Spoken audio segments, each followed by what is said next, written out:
محترم ناظرین کرام، السلام علیکم ورحمۃ اللہ وبرکاتہ۔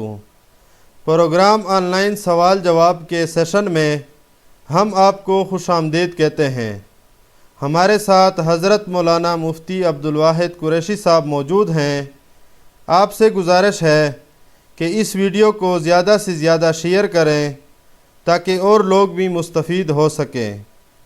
آج کے اس سیشن میں ہم مفتی صاحب سے آپ کے سوالات کے جوابات جانیں گے، تو ناظرین چلتے ہیں اپنے سوالات کی طرف۔ محمد عرفان پوچھتے ہیں، صحابہ کرام اور اہل بیت کے نام کے ساتھ علیہ السلام کیوں نہیں لگا سکتے؟ بسم اللہ الرحمن الرحیم، نحمدہ ونصلی ونسلم علی رسولہ الکریم، اما بعد۔ سلیمان بیٹا، ایک بات ذہن میں رکھنا، شریعت میں ایک لفظ کے پہچان کا ایک معاملہ اور ایک اصول موجود ہے۔ مثلا جتنی بزرگ ہستیاں اس دھرتی پر تھیں، ہیں یا ہوں گی، ان کے متعلق پہچان کے لیے کون سا لفظ ان کے نام کے ساتھ بولا جائے تاکہ پتہ چلے اس سے مراد کون سی ہستی ہے۔ تو امت مسلمہ کا اجماعی طور پہ، اتفاقی طور پہ یہ طریقہ آ رہا ہے کہ انبیاء علیہم السلام کی ذوات قدسیہ کے لیے اور ملائکہ کے لیے علیہ السلام یا علیہم السلام کا صیغہ استعمال کرتے ہیں۔ اسی طرح صحابہ کرام رضی اللہ عنہم اجمعین، اہل بیت عظام رضی اللہ تعالی عنہم اجمعین کے لیے رضی اللہ عنہم کا لفظ استعمال کرتے ہیں۔ اس کے بعد جتنے بزرگ ہیں، سلف صالحین ہیں، ائمہ اربعہ ہیں، تابعین ہیں، ان کے لیے اکثری طور کے اوپر رحمت اللہ تعالی علیہ یا رحمہ اللہ یا رحمہم اللہ جمع کے لیے یہ الفاظ بول دیے جاتے ہیں۔ لیکن اگر کوئی آدمی انبیاء کرام کا ذکر کر رہا ہے، فرشتوں کا بھی کر رہا ہے، ساتھ اس نے امت کے چند افراد میں بزرگ صحابہ اہل بیت کا بھی ذکر کر لیا، تو ان سب کے لیے علیہم السلام وہ کہہ سکتا ہے کہ انبیاء علیہم السلام کے تابع کر کے کہہ رہا ہے، نہ کہ وہ آدمی ڈائریکٹ کہہ رہا ہے۔ اسی طرح اگر کسی ایک صحابی کے نام کے ساتھ علیہ السلام کے اوپر کوئی بندہ اصرار کرے بھئی یہی کہیں گے باقی نہیں کہیں گے، تو یہ اہل بدعت کا اب شعار بن چکا ہے۔ اہل بدعت مفسقہ ہوں، اہل بدعت مکفرہ ہوں، یہ ان کا شعار بن چکا ہے۔ اسی لیے اصرار کرنا، زور دینا، ایک بات پہ ضد کر کے اٹک جانا کہ علیہ السلام ہم غیر انبیاء میں امت کے افراد کو بھی کہہ دیں گے، تو یہ اہل بدعت کا شعار ہے۔ اہل حق اہل سنت والجماعت کا یہ طریقہ نہیں ہے۔ اہل حق اہل سنت والجماعت انبیاء کرام اور ملائک کے لیے علیہ السلام، صحابہ اور اہل بیت کے لیے رضی اللہ عنہم اور رضی اللہ، اور اسی طرح باقی بزرگوں کے لیے رحمہ اللہ کا لفظ کہتے ہیں۔ اس پر ایک بات میں آپ کی خدمت میں عرض کرتا ہوں، بعض اوقات تابعین کے ساتھ بھی رضی اللہ عنہ کہا جاتا ہے۔ یہ کب کہا جاتا ہے؟ یہ اس وقت جب کسی تابعی کا نام ایسا ہو جو صحابہ کے نام کے ساتھ التباس نہ کھائے، ملے نہیں، میل نہ کھائے، یعنی وہ نام صحابہ میں معروف نہ ہو، تو اس تابعی کو بھی رضی اللہ عنہ کہہ سکتے ہیں۔ قرآن کریم نے اتباع والوں کو بھی والذین اتبعوہم بإحسان رضی اللہ کہہ رہا ہے، تو اس وجہ سے ان کو بھی راضی ہے۔ مثلا ہم کہتے ہیں صحابہ کرام کے شاگرد ہیں حضرت امام اعظم ابو حنیفہ رضی اللہ تعالی عنہ، تو یہ جائز ہے۔ کیوں؟ ابو حنیفہ کے نام سے کوئی صحابی اس طرح معروف موجود نہیں ہے۔ ہاں، اگر ہم حضرت امام اعظم ابو حنیفہ رحمہ اللہ کا اپنا اصلی نام ذکر کریں گے، مثلا نعمان، تو نعمان کے ساتھ ہم رحمہ اللہ کہیں گے۔ اگر رضی اللہ عنہ کہہ دیا تو یہ صحابی مثلا حضرت نعمان ابن مقرن رضی اللہ عنہ ہے، نعمان ابن بشیر رضی اللہ عنہ ہے، اس طرح کئی صحابہ ہیں، ان کے نام کے ساتھ میل کھا جائے گا، پتہ نہیں چلے گا اس سے مراد کون سا نام ہے۔ اسی طرح جب ہم کہیں گے امام حسن رضی اللہ عنہ، اس سے مراد حضرت امام حسن رضی اللہ عنہ کی ذات ہے، صحابی رسول ہے، رسول اللہ صلی اللہ علیہ وسلم کے نواسے ہیں۔ اور اگر ہم کہیں گے امام حسن رحمہ اللہ، تو اس سے مراد تابعین کے امام حسن بصری رحمہ اللہ مراد ہوں گے۔ تو جب ہم حسن کا لفظ کہیں گے تو اس کے لیے رحمہ اللہ اور رضی اللہ سے فرق آ جائے گا کہ یہ صحابی مراد لے رہے ہیں یا تابعی مراد لے رہے ہیں، یہ فرق ہو جائے گا۔ تو اگر صحابی کے نام کے ساتھ میل کھاتا ہے تو پھر تابعی کے ساتھ رضی اللہ نہیں کہیں گے، رحمہ اللہ کہیں گے، باقیوں کے ساتھ علیہ السلام، باقیوں کے ساتھ رضی اللہ کہہ دیں گے۔ جو انبیاء کرام کے نام ہیں، انبیاء کرام کے نام میں، ملائکہ کے نام میں علیہ السلام کہا جاتا ہے۔ بالفرض اگر کسی نے کبھی ضروری نہ سمجھتے ہوئے علیہ السلام کسی صحابی کے نام کے ساتھ، اہل بیت میں سے کسی فرد کے نام کے ساتھ ذکر کر دیا ہے کسی اہل حق نے، تو ہم اس کو غلط نہیں کہیں گے، بھئی اس پہ اتنا زور نہ دیں۔ ہمارے پرانے بزرگوں میں بعض اوقات صحابہ اور تابعین کے لیے علیہ السلام کا لفظ موجود ہے، لیکن اس زمانے میں اہل بدعت کا شعار نہیں تھا، اس وجہ سے لوگ بول لیتے تھے بعض اوقات۔ جیسے حضرت امام بخاری رحمۃ اللہ علیہ نے صحیح بخاری کے اندر جب حضرت حسین ابن علی رضی اللہ تعالی عنہما کے سر مبارک پہ جب ابن زیاد جیسے ظالم نے ان کے چہرے پر چھڑی مارنے کی ناپاک جسارت کی تھی، تو حضرت امام بخاری رحمہ اللہ حضرت امام حسین کے نام کے ساتھ علیہ السلام صحیح بخاری میں ذکر فرماتے ہیں۔ تو اس کا یہ مطلب نہیں ہے کہ بھئی ابھی کس نے کہہ دیا تو آپ فتویٰ ٹھونک دیں، اس کے اوپر الزامات عائد کر دیں، نہیں، یہ کبھی اگر کہیں استعمال ہوا ہے تو اس سے عام اصول متاثر نہیں ہوتا۔ عام اصول تو یہی ہے کہ صحابی اور تابعی کے ساتھ، صحابی اور اہل بیت کے ساتھ رضی اللہ، اور پیغمبر کی ذات ہوگی یا فرشتے ہوں گے تو علیہ السلام کہہ دیں گے۔ لیکن اگر کہیں ایسے استعمال ہوا ہے تو ان کے خلاف فتویٰ بازی نہ کریں، بہتر ہے اس کے اوپر اتنی سختی نہ کی جائے، شدت نہ کی جائے، اور اس کے اوپر کفر اور اسلام کا معیار نہ رکھ دیا جائے۔ ویسے میں نے آپ کی خدمت میں دونوں پہلو بتا دیے ہیں۔ اہل حق کا طرز یہ ہے، وہ اس طرح استعمال کرتے ہیں۔ بعض اوقات کسی بزرگ نے استعمال کیا تو اس سے اصول متاثر نہیں ہوتا، اس سے ایک متفق علیہ طریقہ متاثر نہیں ہوتا۔ امید ہے بخوبی جو میں میسج آپ تک کنوے کرنا چاہ رہا تھا وہ آپ آسانی سے سمجھ گئے ہوں گے۔ مولانا نعیم کوہستانی پوچھتے ہیں، مفتی صاحب آپ کے ہاں تخصص فی الافتاء کی سہولت ہے یا نہیں، 1 سالہ یا 2 سالہ؟ مولانا میں آپ کی خدمت میں یہ بات عرض کیے دوں کہ تخصص فی الافتاء الحمدللہ میرے ہاں موجود ہے، آج تقریباً 10 سال سے مسلسل چل رہا ہے۔ تو ہمارے ہاں یہ 1 سالہ کورس ہے، یہ 2 سالہ کورس نہیں ہے، لیکن جگہ کی تنگی کی موجودگی پر میرے ہاں غیر رہائشی ہے۔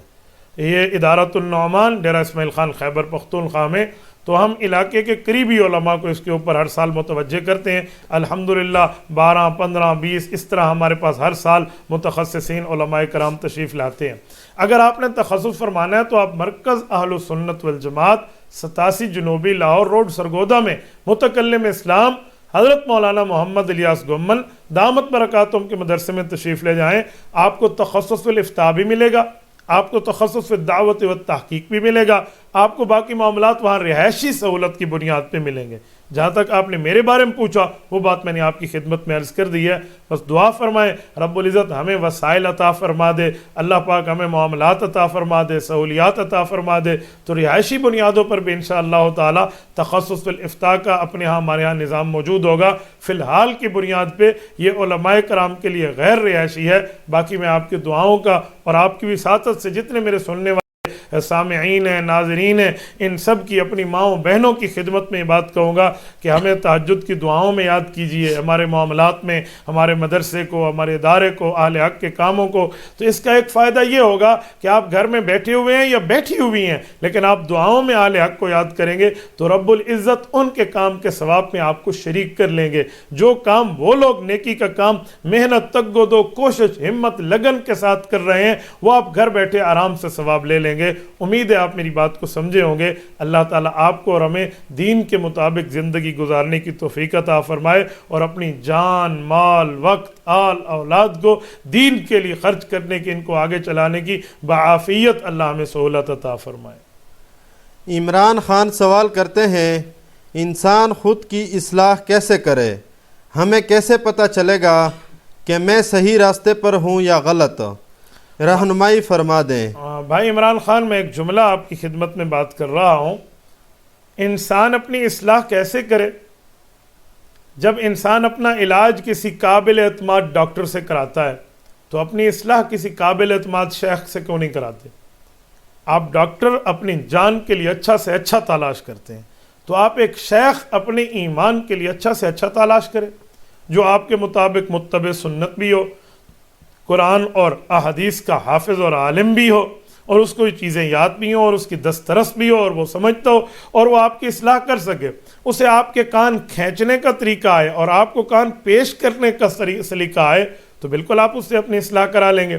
آپ آئیے، شیخ کی خدمت میں بیٹھیے، اسے اپنی گناہ بتائیے، اپنی غلطیاں بتائیے، وہ آپ کو چھوڑنے کے طریقے بتائے گا۔ آپ اس شیخ سے بیعت ہو جائیے، اس کے سلسلہ بیعت میں آ جائیے یا اس سے رہنمائی لیجیے، یا جس شیخ سے آپ بیعت ہیں اس کے قریب ہو جائیے۔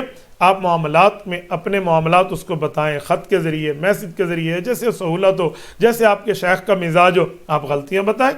اور یہ ذہن میں مت لانا کہ میں غلطی اپنے شیخ کو بتاؤں گا مجھ سے نفرت کرے گا، جی نہیں۔ شیخ کی مثال ماں سی ہوتی ہے، ماں کو پتہ چلے نا میرے بچے کی شلوار میں ٹٹی موجود ہے تو وہ اس کو دھو دیتی ہے، کبھی بچے سے نفرت نہیں کرتی۔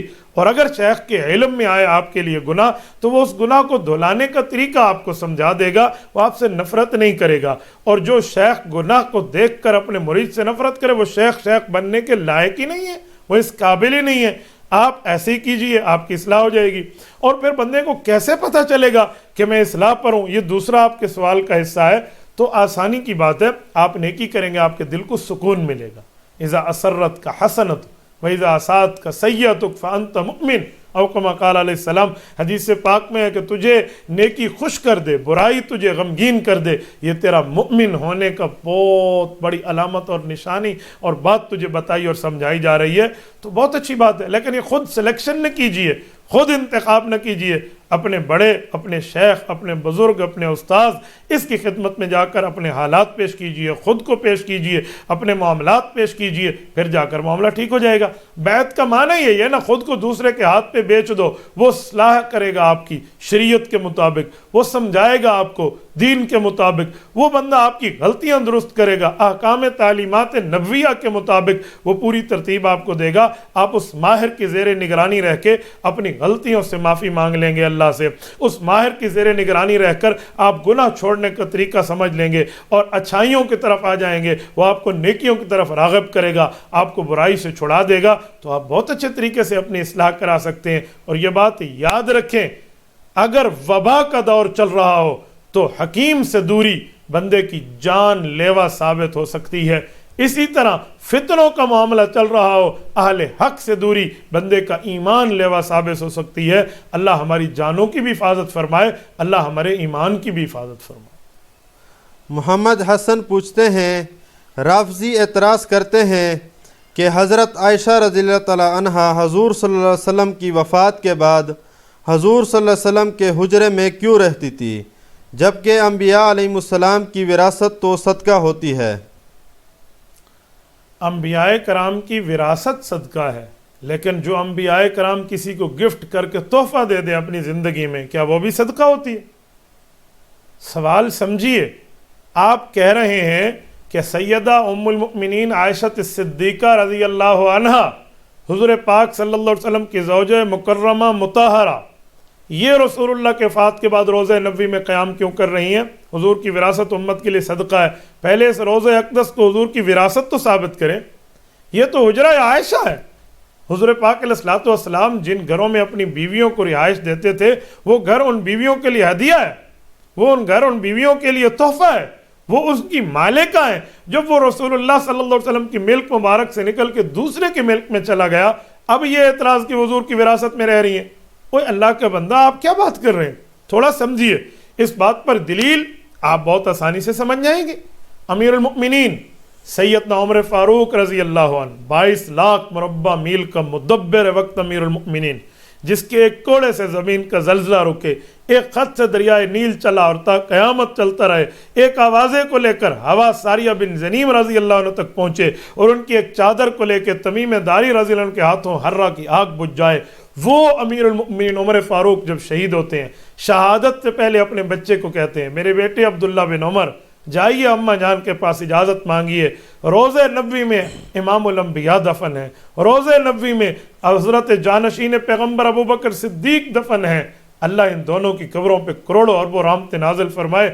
اماں سے فرمائیے، اماں سے عرض کیجئے، عمر عرض کرتا ہے، عمر کی درخواست ہے، عمر کا ریکویسٹ ہے کہ آپ تیسری قبر میری اس قبر میں بننے دیں۔ حضرت اماں نے اجازت دے دی۔ حضرت عمر کا تقوی اور للہیت دیکھیں، جب اجازت آئی خوش ہوئے، کہا بیٹا ایک بات کہوں، ہو سکتا ہے میری زندگی دنیاوی زندگی میں اماں نے میرا حیا فرمایا ہو، اگر میں دنیا سے چلا جاؤں ایک بار پھر کنفرمیشن کر لینا، اس امر کو ایک دفعہ رینیو کروا لینا، پھر پوچھنا، اگر میری شہادت اور وفات کے بعد بھی اماں عائشہ اجازت دے دیں تو قبر بنا دینا، ورنہ کسی اور جگہ مسلمانوں کے قبرستان میں اپنے ابا کو دفنا دینا۔ یہ حضرت عمر رضی اللہ تعالیٰ عنہ کی شہادت کے بعد پھر مانگی گئی، اجازت دے دی۔ آج ان کی قبر وہاں روضہ نبویہ میں موجود ہے۔ میں پوچھتا ہوں، اگر یہ صرف وراثت رسول اللہ کی ہے، اماں عائشہ کی ملکیت نہیں تھی، تو حضرت عمر رضی اللہ تعالیٰ عنہ نے حضرت اماں جان عائشہ سے اجازت کیوں مانگی تھی؟ پھر تو والی جو حکمران ہوتا ہے، اسلامی حکمران، اس کا معاملہ اسی طرح چلاتا ہے جیسے رسول اللہ صلی اللہ علیہ وسلم نے چلایا۔ تو حضرت عمر رضی اللہ عنہ اپنی قبر وہاں بنوا لیتے، اجازتیں کس بنیاد پہ؟ اور اماں عائشہ صدیقہ رضی اللہ تعالیٰ عنہ کا اجازت دینا کس بنیاد پہ؟ یہ اس بات کی دلیل ہے کہ یہ روضہ پاک حضرت اماں جان کو ہدیہ ہے، اماں جان اس کی مالکہ ہیں، اماں جان اس کی قابضہ ہیں، اماں جان اس کی رہنے والی ہیں، اور اماں جان کی ملکیت اور تصرف میں یہ مکان اور یہ بقعہ موجود ہے۔ کیا آپ نے جملہ نہیں سنا کہ عائشہ ہم تیری عظمت پہ قربان جائیں، تیرے کمرے کو رب نے جنت بنا دیا ہے؟ کیا آپ نے یہ باتیں نہیں سنی کہ اے اماں ہم اس روضہ اقدس پر قربان جائیں جس کے لیے رب نے جنت کو یہاں بھیجا ہے؟ جنت یہاں مدینہ میں چل کے آئی ہے، اور رسول اللہ صلی اللہ علیہ وسلم کی روضہ اقدس حضور پاک کی قبر مبارک جنت کے اعلیٰ درجوں میں ایک اعلیٰ ٹکڑا ہے۔ تو اماں کا کمرہ، اماں کا حجرہ، اماں کی رہائش، اماں کا مکان، اماں کی جگہ، حجرہ عائشہ، آج تک یہی کہا جا رہا ہے۔ تو وراثت تب بنے گی جب رسول اقدس صلی اللہ علیہ وآلہ وسلم کی وراثت جاری اور حضور کی ملکیت میں، اور رسول اللہ کے دنیا سے جانے تک۔ یہ تو رسول اللہ صلی اللہ علیہ وسلم نے اپنی بیویوں کو وہ مکانات دے دیے، یہ ملکیت میں کیسے ہے؟ جب ملکیت میں نہیں ہے تو وراثت کیسی بنتی ہے؟ اور جب وراثت نہیں بنتی تو آپ کا اعتراض کیسے ہوتا ہے؟ سنیے، بات بندے کو سمجھ آتی ہے، یا عقیدت سے، دین کے ساتھ عقیدت ہو، یا دین میں بصیرت ہو۔ جو صحابہ اور اہل بیت کا گستاخ ہے اس بندے کو کبھی عقیدت نہیں ہوتی۔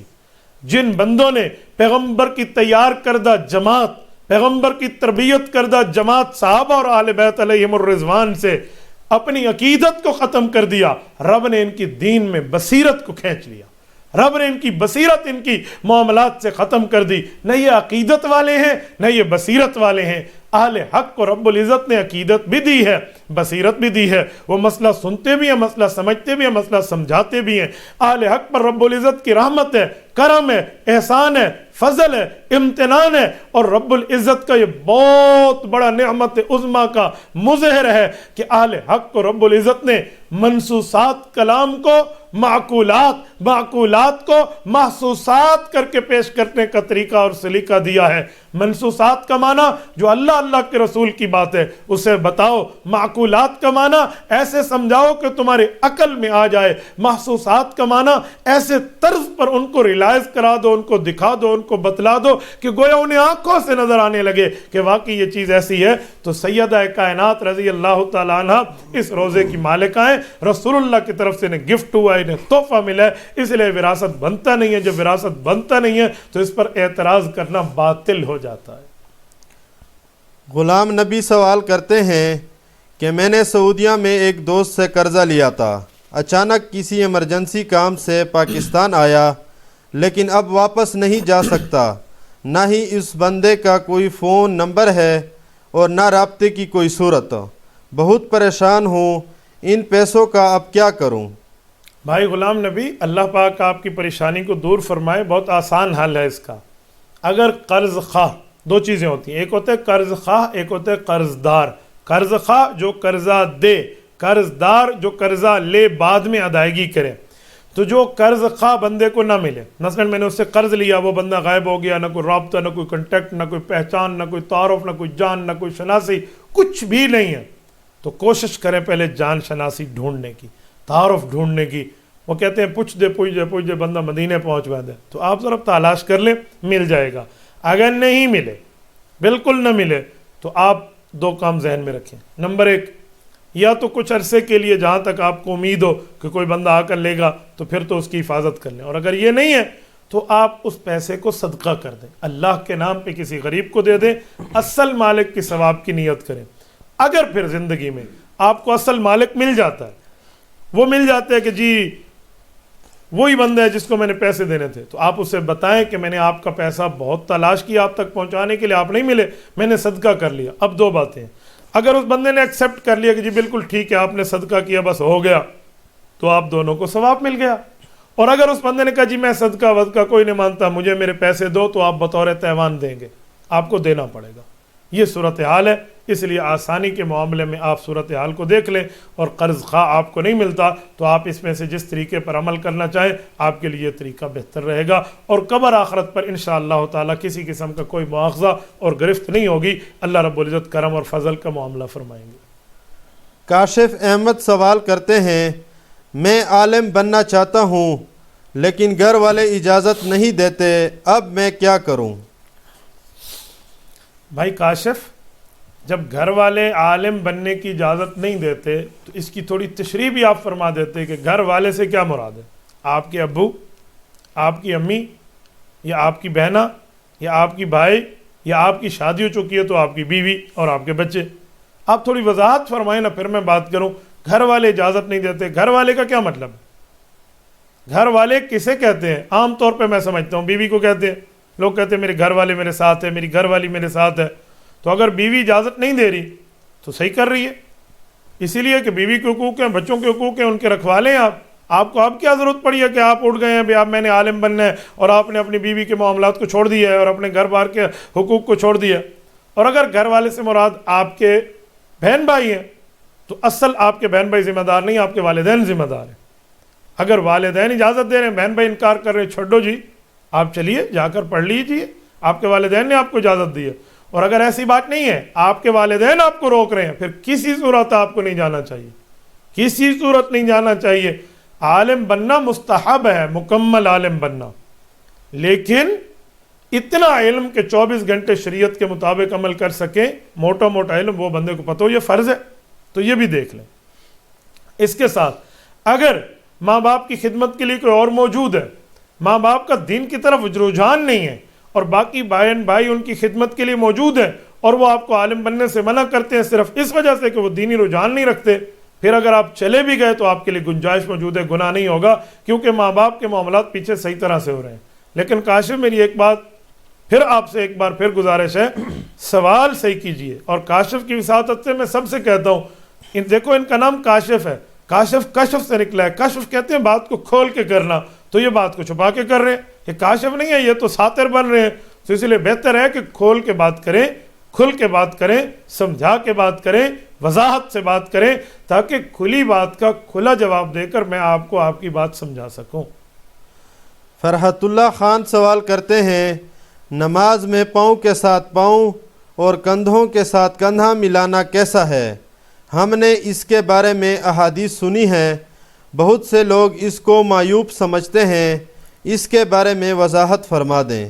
فرحت اللہ خان صاحب، جو لوگ معیوب سمجھتے ہیں ان کے دل میں دین کا علم نہیں ہے، شاید دین کا درد ہو، دین کا علم نہیں ہے اس وجہ سے معیوب سمجھتے ہیں۔ تو حدیث پاک میں رسول اللہ صلی اللہ علیہ وسلم کی حدیث پاک موجود ہے، حضرت امام بیہقی رحمۃ اللہ علیہ نے سنن بیہقی میں نقل فرمایا ہے، حضرت عبداللہ بن عمر رضی اللہ تعالیٰ عنہما کے واسطے سے ہیں کہ کندھے کو کندھے کے ساتھ ملائیے۔ کیا مطلب؟ یعنی صف سیدھی کیجئے۔ ایک بندہ چھوٹی قد رکھتا ہے، ایک بڑی قد رکھتا ہے، کندھے تو نہیں مل گئے، تو مراد کیا ہے؟ مراد ہے صف میں خلل ختم کیجئے۔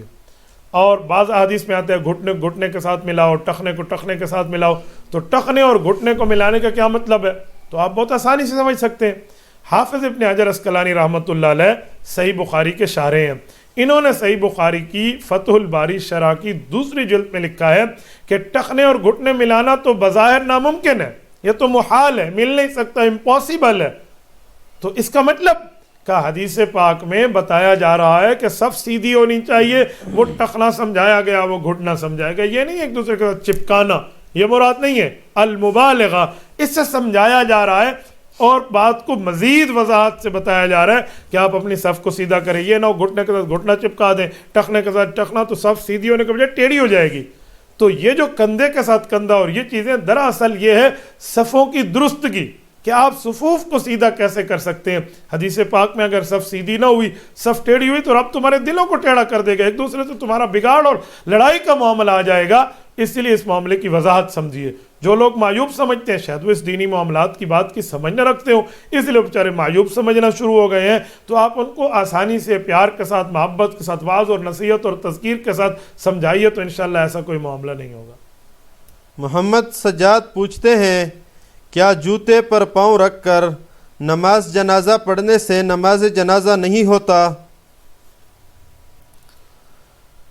بھائی سجاد، جوتوں کے ساتھ نماز اور نماز جنازہ کے مسئلے میں چند باتیں سمجھیے. اگر جوتے کے نیچے یا اوپر یا سائڈ میں کوئی واضح نجاست نہیں لگی ہوئی، پلیدی نہیں لگی ہوئی، خالی جوتے میلے ہیں، کوئی مٹی وغیرہ میں لگے ہوئے ہیں، کوئی مٹی کے ساتھ اٹے ہوئے ہیں، لیکن اس کا یہ مطلب نہیں ہے کہ وہ پلیت بھی ہیں. اگر ایسی بات ہے تو آپ نے نماز جنازہ کے لیے کس جگہ ٹھہر گئے ہیں تو آپ کی نماز ہو جائے گی. مسجد میں اس کے پہن کے آنا یہ مناسب نہیں ہے، آداب کے خلاف ہے. اور اگر پلیدی لگی ہوئی ہے تو پھر نہ آپ کی نماز جنازہ ہوئی ہے اور نہ ہی آپ کی نماز ہوئی.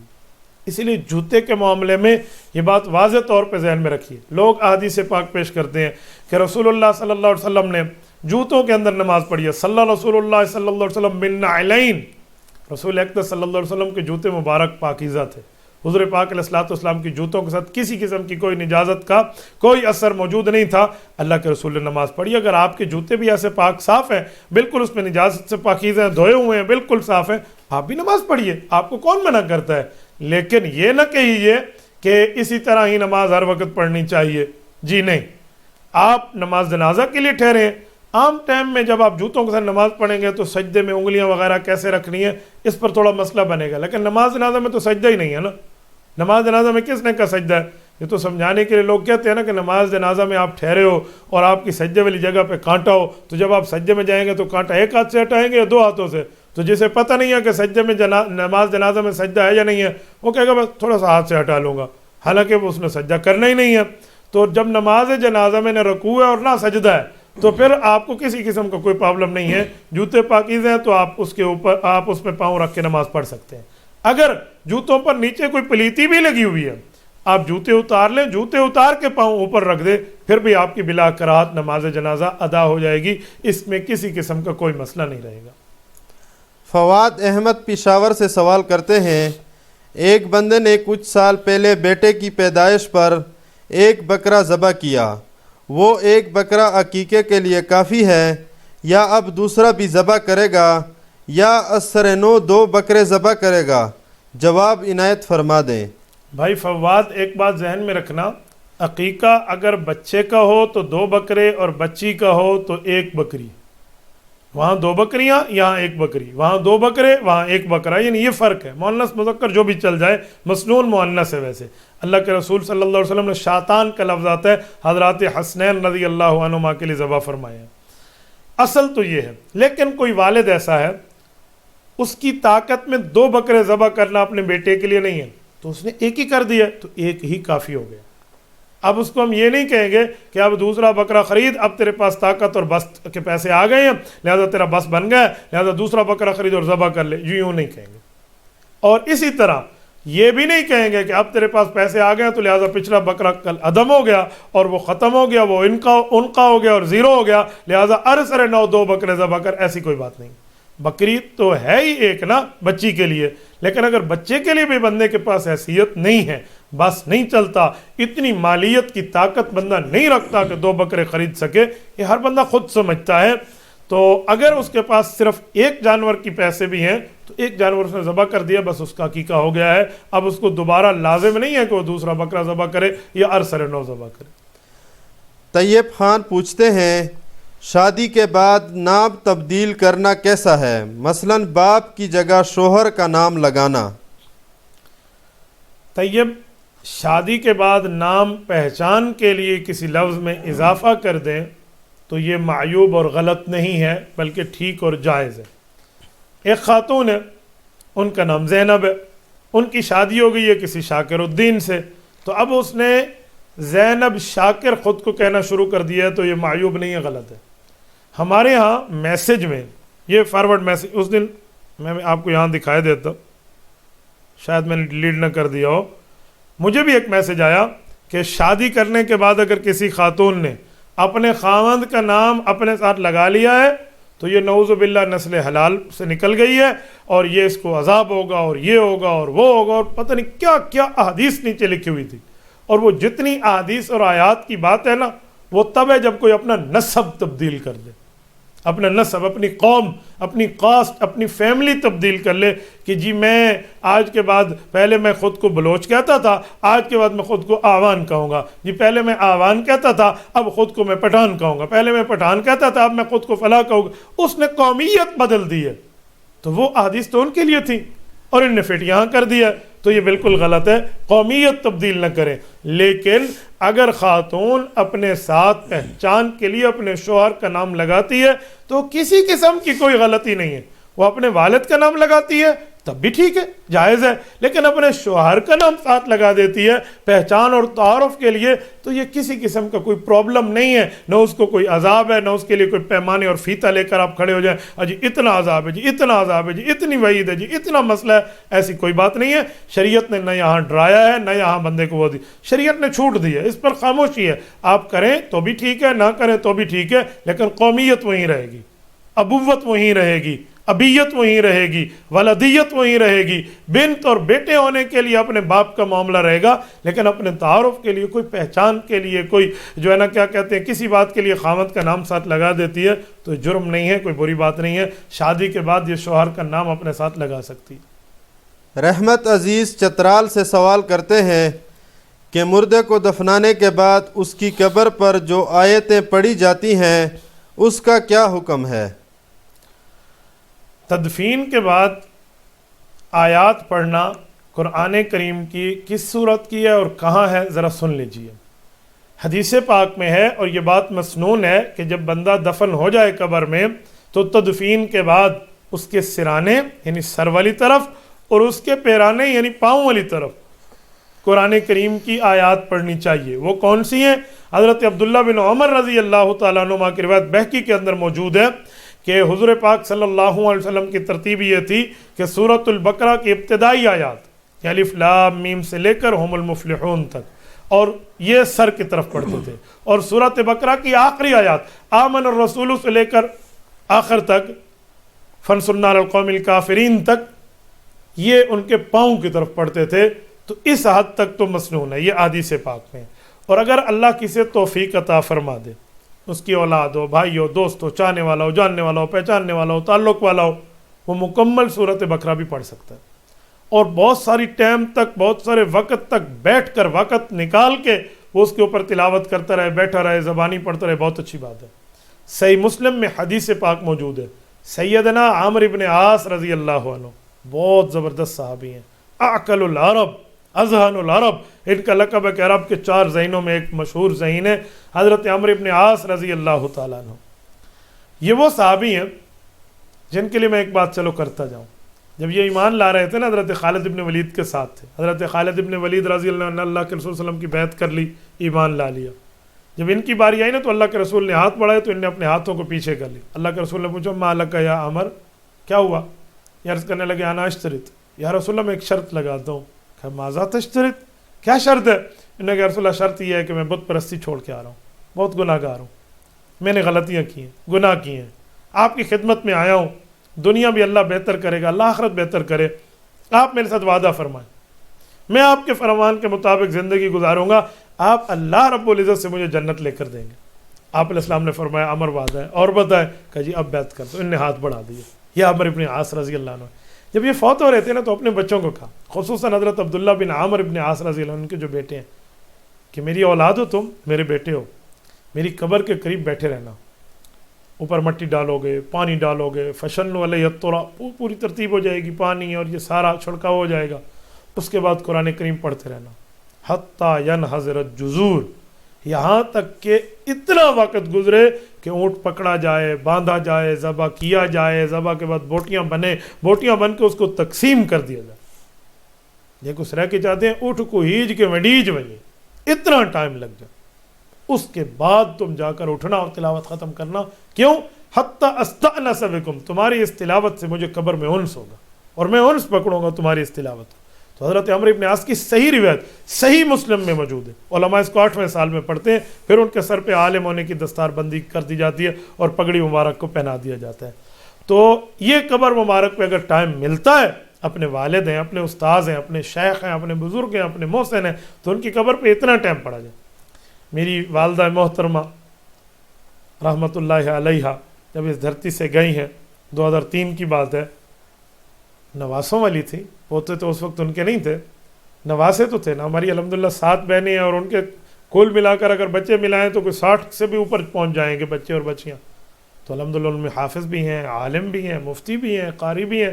تو میں نے اپنے سب بھائیوں کو کہا ذرا بیٹھو نا نانی پر، سارے بیٹھ گئے، نے کلام اللہ پڑھا اور پوری سورت بقرہ پڑھی اور سارے معاملات پڑھے۔ جب میرے والد محترم رحمہ اللہ کا انتقال ہوا، 2007 کی بات ہے، تو الحمدللہ ہم سب بیٹھے، ہمارے بہنوئی بیٹھے، ہمارے بھانجے بیٹھے، ہمارے سارے رشتہ دار، ہم سب نے بیٹھ کے پڑھا الحمدللہ۔ ابھی حال ہی میں کچھ دنوں پہلے میری ہمشیرہ محترمہ کا انتقال ہوا ہے، اللہ ان سب کی قبروں پر کروڑوں اور رحمتیں نازل فرمائے، اللہ ان کی مغفرت فرمائے۔ ان کا بچہ حافظ قرآن ہے، بھانجا میرا، میں نے کہا بیٹا بیٹھو، ان کے ساتھ جتنے دوست تھے میرے شاگرد تھے، میں نے انہیں بٹھایا، میں نے کہا پڑھو۔ تو یہ مناسب ہے، یہ بھی پڑھنا چاہیے جو مسنون ہے، سر اور پاؤں، اور اس کے بعد یہ بھی پڑھنا چاہیے، تعلق ہوتا ہے، یاری ہوتی ہے، یاری ہمیشہ تک نبھائی جاتی ہے، تو یہ تلاوت جاری رکھنی چاہیے، یہ پڑھنا چاہیے، یہ بہت بہتر کام ہے۔ اللہ ہمیں اس کی توفیق عطا فرمائے۔ ابو اکامس سوال کرتے ہیں، جب روح جسم سے نکل کر جنت کے پرندوں کے پوٹوں میں چلی جاتی ہے تو پھر قبر میں عذاب و ثواب کیسا ہوگا؟ میرے بھائی، میرے خیال میں آپ کو مسئلہ حیات الاموات پر یا تو مطالعہ نہیں ہے، اور اگر مطالعہ ہے تو کامل نہیں ہے، یا آپ کسی مماتی اور غیر مقلد ذہنیت والے کے ساتھ اٹھتے اور بیٹھتے ہیں۔ تو بیٹا، کرونا وائرس والوں سے جان بچاتے ہو تو یہ ایمانی وائرس ہے، ان سے اپنا ایمان بچائیں۔ اور ساتھ ساتھ میں آپ کو سوال کا جواب بھی سمجھائے دیتا ہوں۔ جب روح جسم سے جدا ہو جاتی ہے تو پھر کیا ہوتا ہے، کہاں تک جدا رہتی ہے، کب تک جدا رہتی ہے، اس جدائی کا مطلب کیا ہے، اس جدائی کا کیا مطلب ہے؟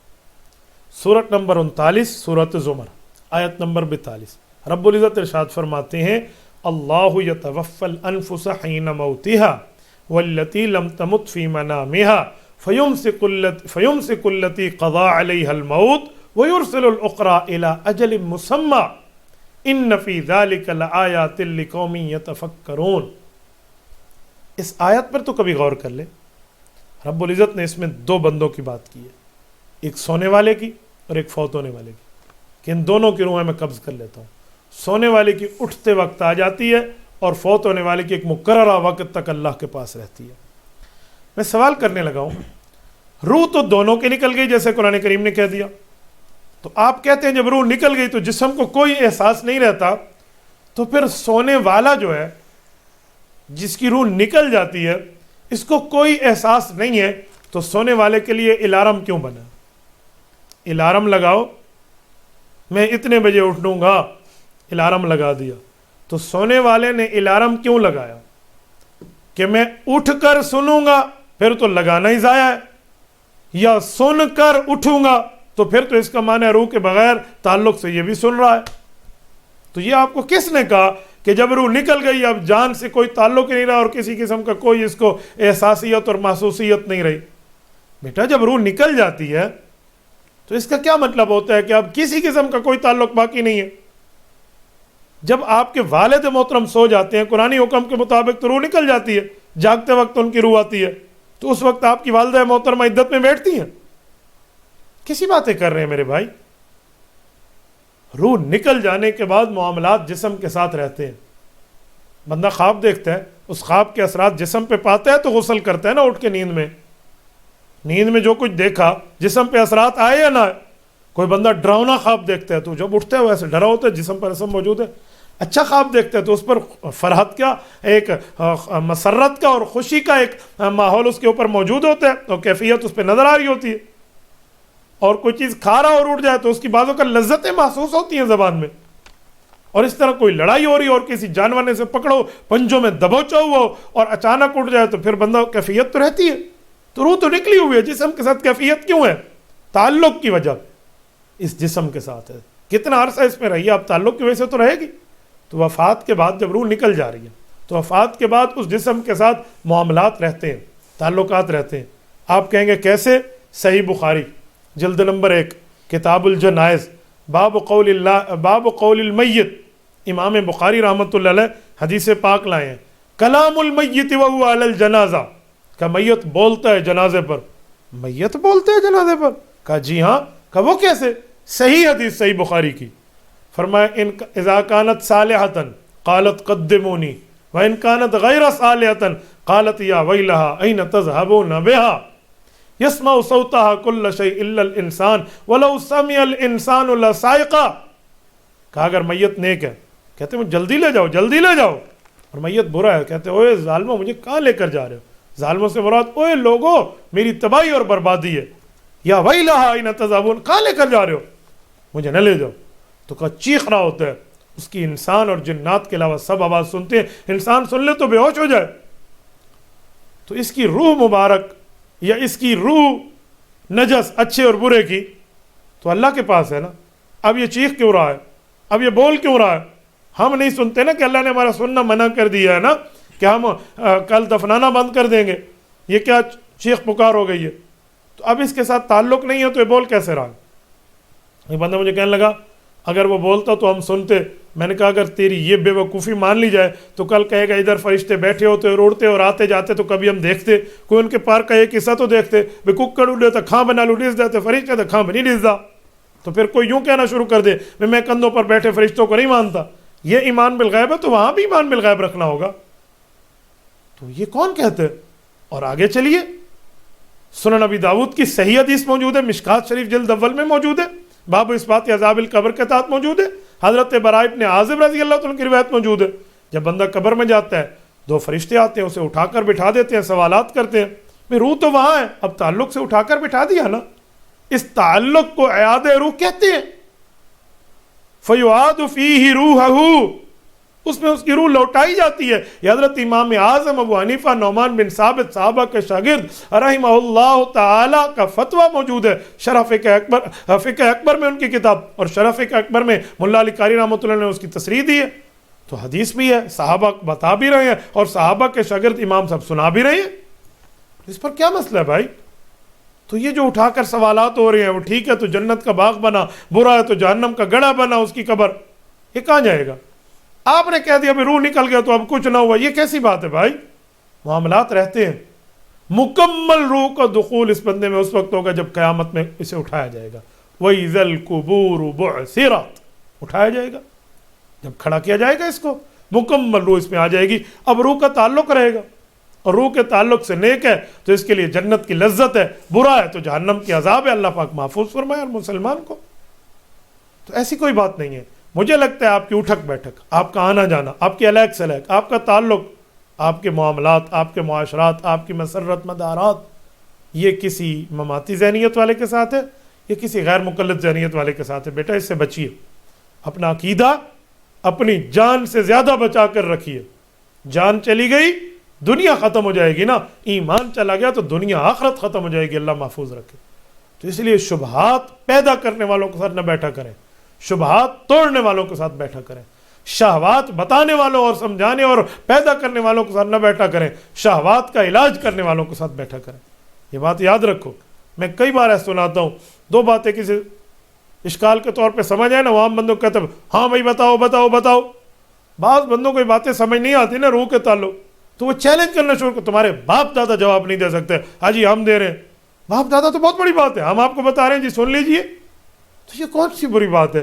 آپ میری بات کو ذرا اپنے ذہن میں سما کر بٹھا کر سمجھیے نا، آپ کو سمجھنا ہے پھر مجھے کہنا، یہ نہیں ہو سکتا۔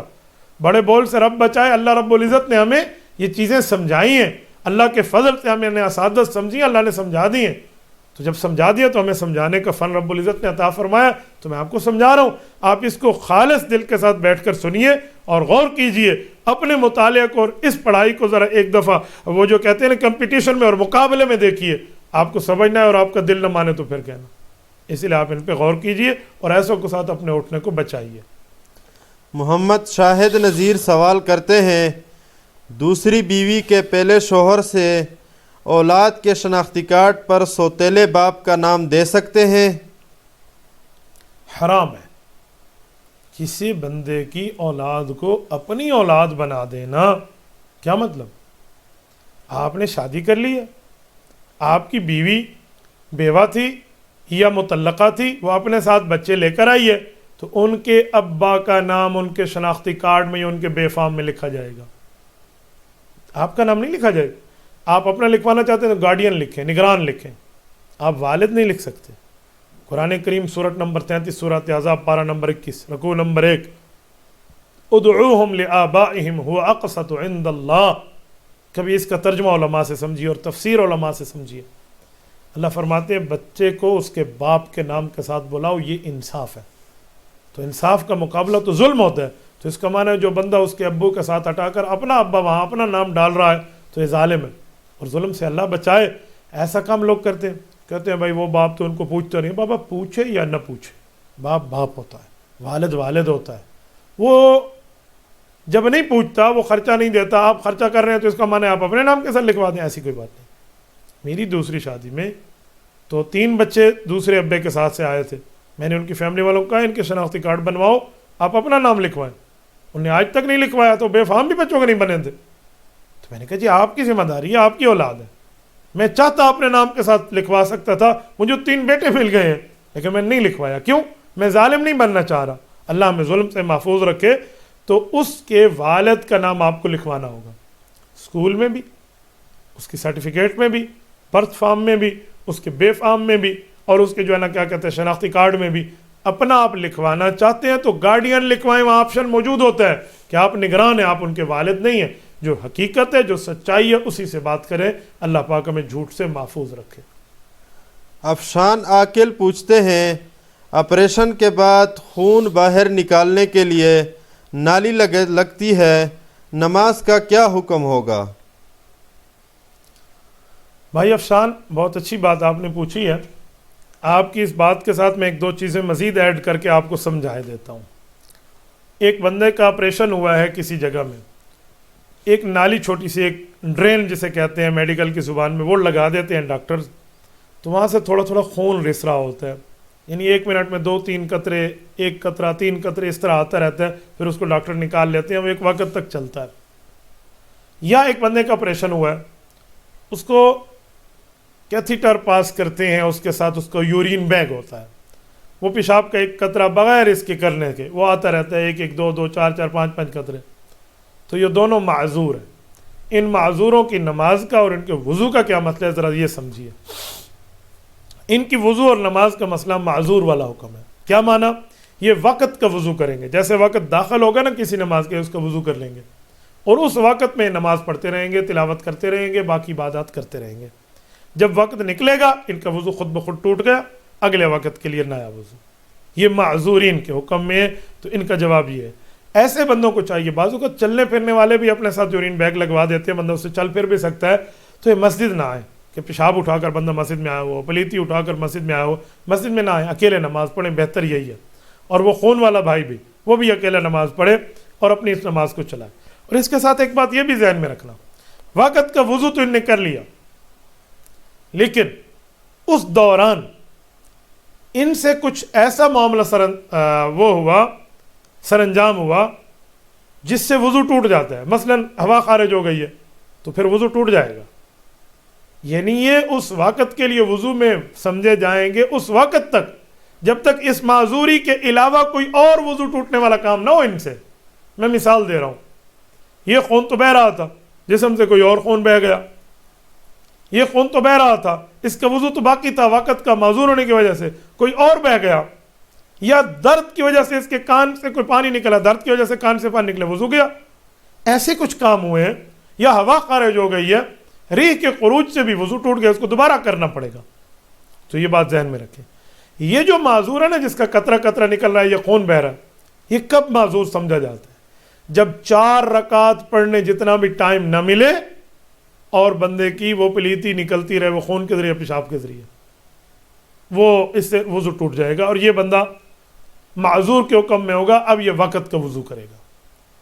اگر ایک بندے کو 4 رکعت جتنا ٹائم مل جاتا ہے اس ٹائم بعد جا کر اس کا کوئی قطرہ باہر آتا ہے تو ایسے بندہ معذور کے حکم میں نہیں ہے، وہ اپنے وقت پر وضو کر کے فوراً نماز پڑھ لے گا، پھر قطرہ نکل گیا تو اب نماز ٹوٹ گئی، اب وضو ٹوٹ گیا۔ کیوں؟ اب اسے اتنا ٹائم تو مل گیا ہے نا جس میں کم از کم یہ 4 رکعت ادا کر سکتا ہے۔ لیکن عام طور پہ جو خون نکالنے والی ڈرین لگاتے ہیں یا کیتھیٹر پاس کر کے وہ جو یورین بیگ لگاتے ہیں اس میں 4 رکعت کا 2 رکعت کا بھی ٹائم نہیں ملتا، تو اس لیے وہ معذور کے حکم میں۔ یہ فل تفصیل تھی جو میں نے آپ کی خدمت میں عرض کی دی ہے، امید ہے آپ میری بات کو سمجھ گئے ہوں گے، نہ ہو تو مزید اس پر سوال جواب ہو سکتا ہے، آپ کوئی بات پوچھیں گے مزید اس کی ڈیٹیل آ جائے گی۔ قاضی متی سہارنپوری سوال کرتے ہیں، میں مدرسے کا خدمتگار ہوں، مدرسے کی پرانی الماری میں قاعدے سپارے قرآن مجید بہت بوسیدہ ہیں، 4 سال بعد اس کی صفائی کی، لوگ بھی بوسیدہ قرآن اور پارے نہیں پڑھتے، تو ان سب کو اکٹھا کر کے پلاسٹک کے گتے میں ڈال کر نزدیک قبرستان میں دفن کر دیا۔ یہ عمل کرنا کسی جرم کا مرتکب تو نہیں بنتا؟ اگر ایسا ہے تو اس سے خلاصی کی کیا صورت ہوگی؟ قاضی صاحب ایک بات آپ ذہن میں رکھیے، مقدسہ اوراق کے تلف کا طریقہ جو بالکل پرانے ہو جائیں اس کی ترتیب کیا ہے؟ قبرستان میں دفن کرنے والی باتیں پرانی ہو گئی ہیں، دریا میں پھینکنے والی باتوں کے نقصانات سامنے آ گئے ہیں، آج کل باقاعدہ ادارے قائم ہیں جو اوراق کے مقدسہ آپ سے لیتے ہیں اور ان کی اپنی طریقے پہ پوری ترتیب رکھتے ہیں، آپ ان کے حوالے کیجئے۔ آپ نے قبرستان میں ڈال دیا، کل کا گورکھن آ گیا اس نے قبر کھودی، وہ کہاں کرے گا مجھے بتائیں؟ آپ نے دریا میں ڈال دیا، یہ ورقے اور ضعیف ہیں تو وہ دریا میں بہتے گئے، کسی نہ کسی پل پہ کسی نہ کسی جگہ وہ اٹک گئے، پھر توہین ہوتی رہے گی، تو آپ کیا کریں گے؟ آپ کے لیے آسانی کا حل موجود ہے، آپ ان سے رابطہ کیجئے، اوراق مقدسہ والوں کو جو اللہ کے نام، رسول اللہ کے نام، قرآن کی آیات، احادیث کے ورق اور یہ ایسی چیزیں جو جمع کرتے ہیں ان کے حوالے کیجئے، وہ ایک قرآن ہو یا آپ کے پاس 10 قرآن کریم ہو، ضعیف نسخہ ہے، اسلامی کتاب ہے، آپ ان کے حوالے کیجئے، وہ اپنی ترتیب پر معاملہ رکھیں گے۔ یہ سب سے بہتر راستہ ہے، اسلم الطریق ہے، یہ اس پر بہتری کا آپ کو فائدہ یہ ہوگا کہ وہ نقصان بھی نہیں ہوگا، وہ معاملہ بھی غلط نہیں ہوگا اور آپ کے کام بھی ہو جائیں گے۔ محمد حسان حیدرآباد سندھ سے سوال کرتے ہیں، لڑکی کا اسرا نام رکھ سکتے ہیں کیا؟ ریحان بھائی، اسراء کا معنی ہوتا ہے رات کو سفر کرنا، تو یہ لڑکی کا نام ٹھیک ہے رات کو سفر کرنا، رات لشدی ٹردی ودی ہے، یہ کیسا نام ہے؟ تو نام وہ رکھیں جو صحابیہ والا ہو، اہل بیت والا ہو، انبیاء والا ہو، اولیاء والا ہو، مردوں میں سے مردوں کے، عورتوں میں سے عورتوں کے، اچھا نام لے لیں، انبیاء کے ازواج مطہرات کا نام لے لیں، تو کوئی اچھا نام آپ رکھیں۔ یہ نام میں اس کو کم از کم اپریشیٹ نہیں کرتا، آپ بچی کا نام دیکھیں، اس میں مقام دیکھیں، اس میں مرتبہ دیکھیں، وہ حیثیت میں آپ نام رکھیں۔ آج کل لوگوں میں ایک عجیب روش چل پڑی ہے، جی نایا نام بتائیں، بھائی نایا نام نہ ہو، بابرکت نام ہو، نایا نام نہ ہو، عزت والا نام ہو، نایا نام نہ ہو، عظمت والا نام ہو، جس کا معنی بہت اچھا بنے، وہ نام رکھیں۔ یہ اسرا کیا معنی ہے؟ یہ بالکل ٹھیک نہیں۔ ایک بندہ اس دن مجھے کہنے لگا میں نے اپنی بچی کا نام رکھا ہے سورت۔ میں نے کہا کیوں؟ کہتے حضور علیہ السلام پر سورت اتری ہے۔ میں نے کہا پھر بیٹا پیدا اس کا نام رکھنا رکوع۔ کہتا ہے کیوں؟ میں نے کہا یہ بھی قرآن کریم کی ایک رکوع اترا۔ پھر دوسرا بیٹا پیدا اس کا نام رکھنا پاؤ اور ربع، کیوں؟ اور نصف رکھنا، الثلاثہ رکھنا، پھر پورا پارا رکھ دینا، پھر اس کے بعد منزل رکھ دینا۔ کیسے بات کر رہا ہے یار؟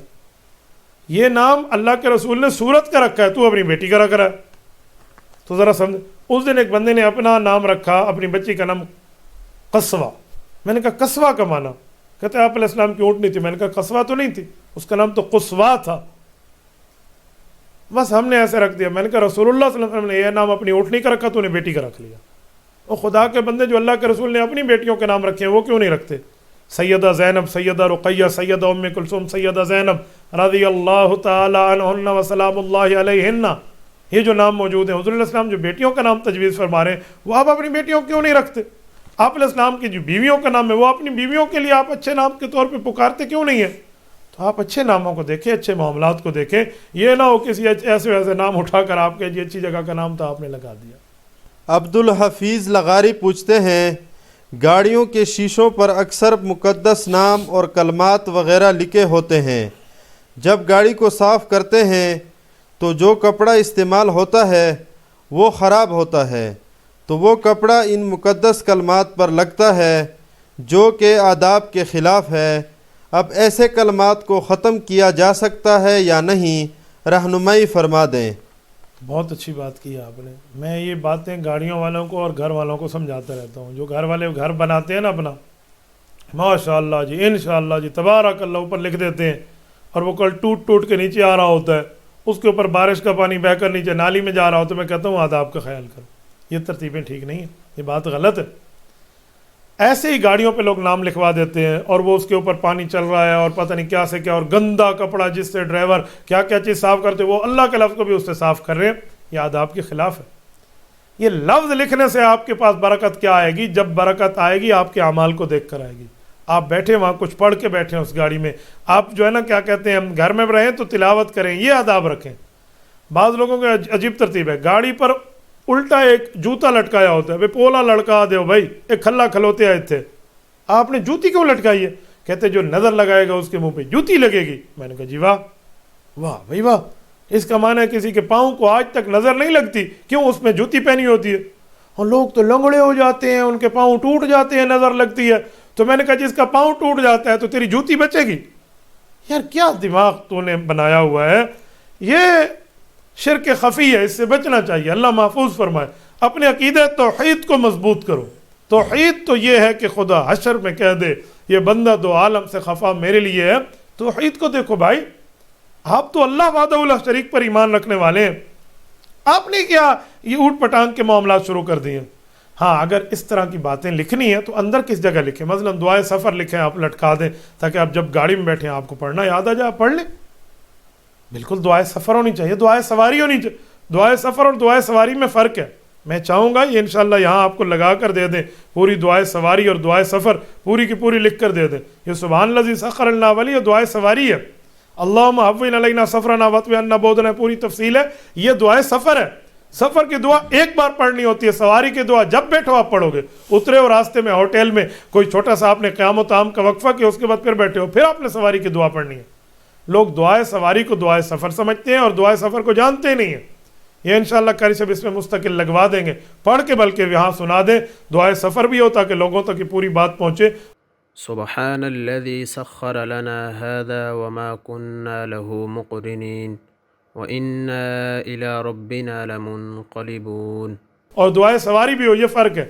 اللهم إنا نسألك في سفرنا هذا البر والتقوى ومن العمل ما ترضى اللهم هون علينا سفرنا هذا واطو عنا بعده اللهم أنت الصاحب في السفر والخليفة في الأهل اللهم إني أعوذ بك من وعثاء السفر وكابة المنظر وسوء المنقلب في المال والأهل۔ تو یہ چیزوں کی اگر آپ اندر یاد دہانی کے لیے کچھ لٹکا دیتے ہیں تو بہت اچھا ہے، اس پر نہ کسی قسم کو غلط کپڑا لگ رہا ہے، نہ کوئی آداب کی خلاف ورزی ہو رہی ہے، پھر تو ٹھیک ہے، تو ایسے ہونا چاہیے، ورنہ یہ معاملات آپ نہ کریں، یہ بہتر ہے۔ مشورہ میرا یہ ہے، یہ نہیں ہے کہ کسی نے لگا دیا تو میں اس کے کفر کے فتوے دوں گا، میں خالی لگانے سے کافر ہو گیا، ایسی بات نہیں ہے۔ جو باتیں غلط تھی اس کی تفصیل میں نے دے دی ہیں، جو ٹھیک ہے اس کو ریکمینڈ بھی میں نے کر دیا۔ محمد امجد پوچھتے ہیں کیا تلاوت اور ذکر و اذکار کا بغیر منہ ہلائے دل میں پڑھ سکتے ہیں؟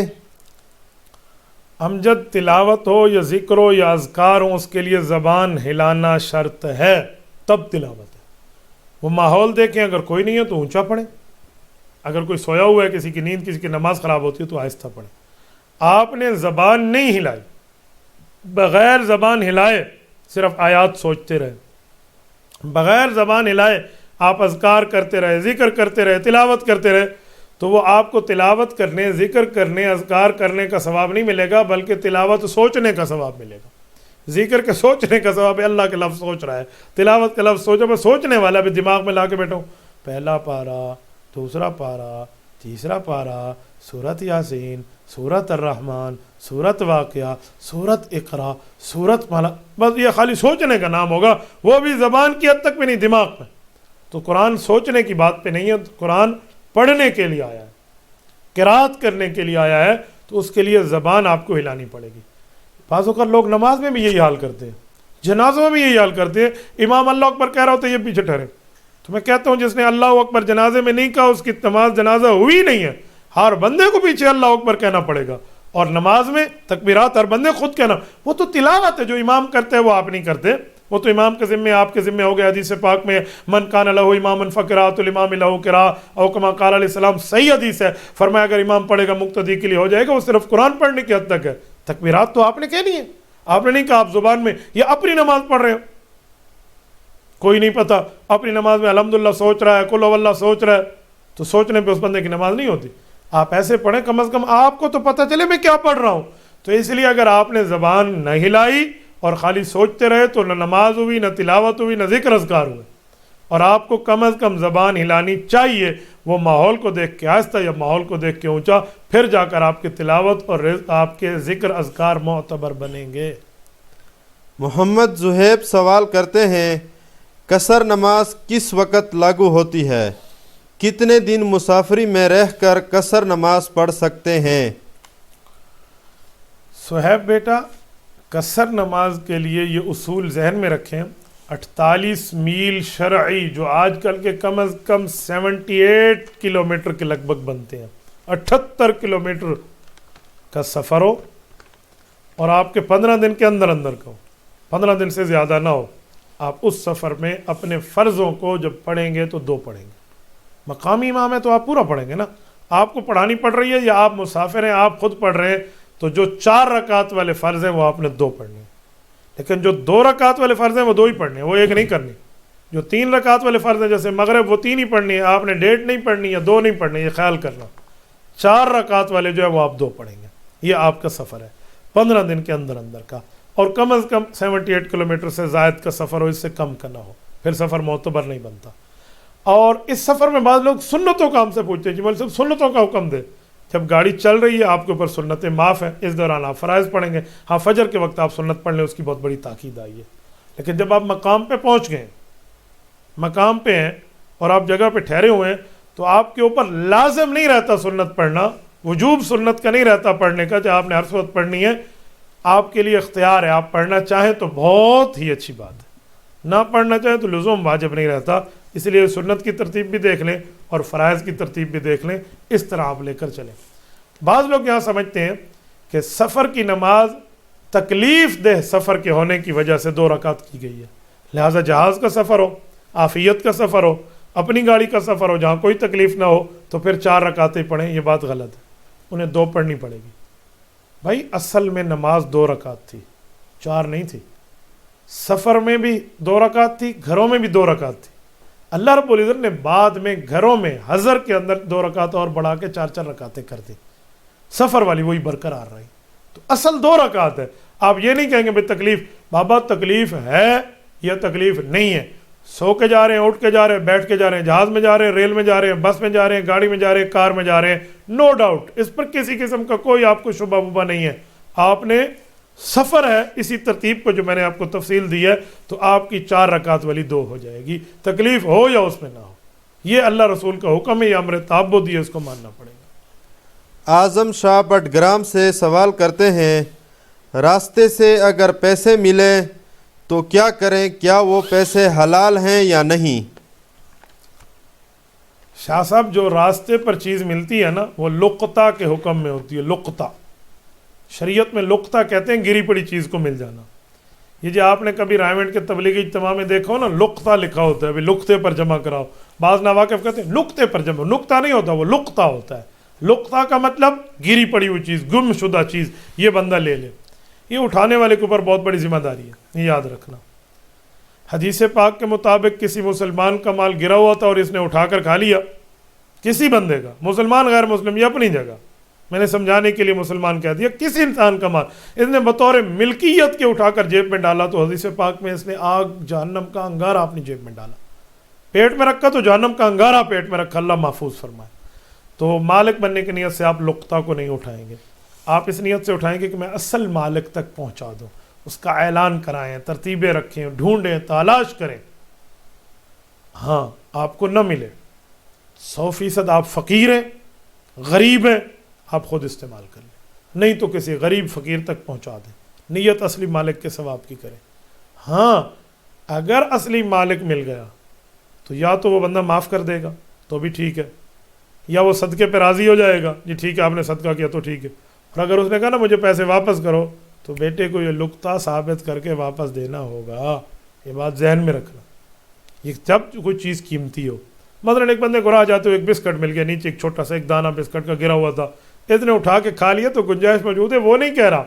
ہاں کوئی پیسے موجود ہیں، کم از کم کسی کے 50-100 روپیہ موجود ہے، تو یہ اس بندے کو اس ترتیب پہ واقعی اس کو قیمتی سمجھے گا.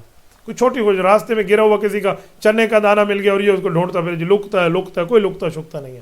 لکتے کے لیے قیمتی چیز ہو، کوئی پیسے ہو بندے کی یا کوئی ترتیب ہو، اس کو اس ترتیب پر شریعت نے اصول دیے ہیں.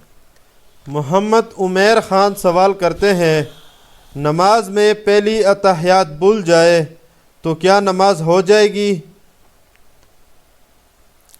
نماز میں پہلی اتحیات یہ واجب ہے، یعنی 4 رکعتیں ہیں نا، 2 رکعتوں کے بعد پہلی اتحیات جو ہے یہ واجب ہے. آپ نے اس واجب کو چھوڑ دیا تو سجدہ سہو سے آپ نماز پڑھیں گے. سجدہ سہو کا مطلب آخری اتحیات کے بعد جب آپ نے عبدہ و رسولہ کر لیا ہے، اتحیات ختم کیا درود شریف سے پہلے، السلام علیکم ورحمۃ اللہ، ایک طرف آپ نے سلام پھیرنا ہے، اس کے بعد 2 سجدے، 2 سجدوں کے بعد پھر آپ نے اتحیات دوبارہ شروع سے پڑھنی ہے، سجدہ سہو ہے. حضرت امام اعظم ابو حنیفہ صحابہ کے شاگرد نعمان بن ثابت رحمہ اللہ ارشاد فرماتے ہیں، یہ امام موفق نے موفق مکی میں درج کیا ہے کہ جب رسول اللہ صلی اللہ علیہ وسلم کے صحابی اور میرے استاد حضرت انس ابن مالک رضی اللہ تعالیٰ عنہ کوفہ تشریف لائے تو انہوں نے ہمیں یہی فتویٰ اللہ کے رسول کا بتایا. یہ سجدہ سہو کا طریقہ ہے، انہما بعد السلام. تو یہ اس طرح پہ سجدہ سہو ہوگا، یہ پلنٹی ہے، آپ کو تیوان ہے، اس پر آپ کا جو واجب ضائع ہوا تھا وہ پورا ہو جائے گا اور آپ کی نماز ہو جائے گی.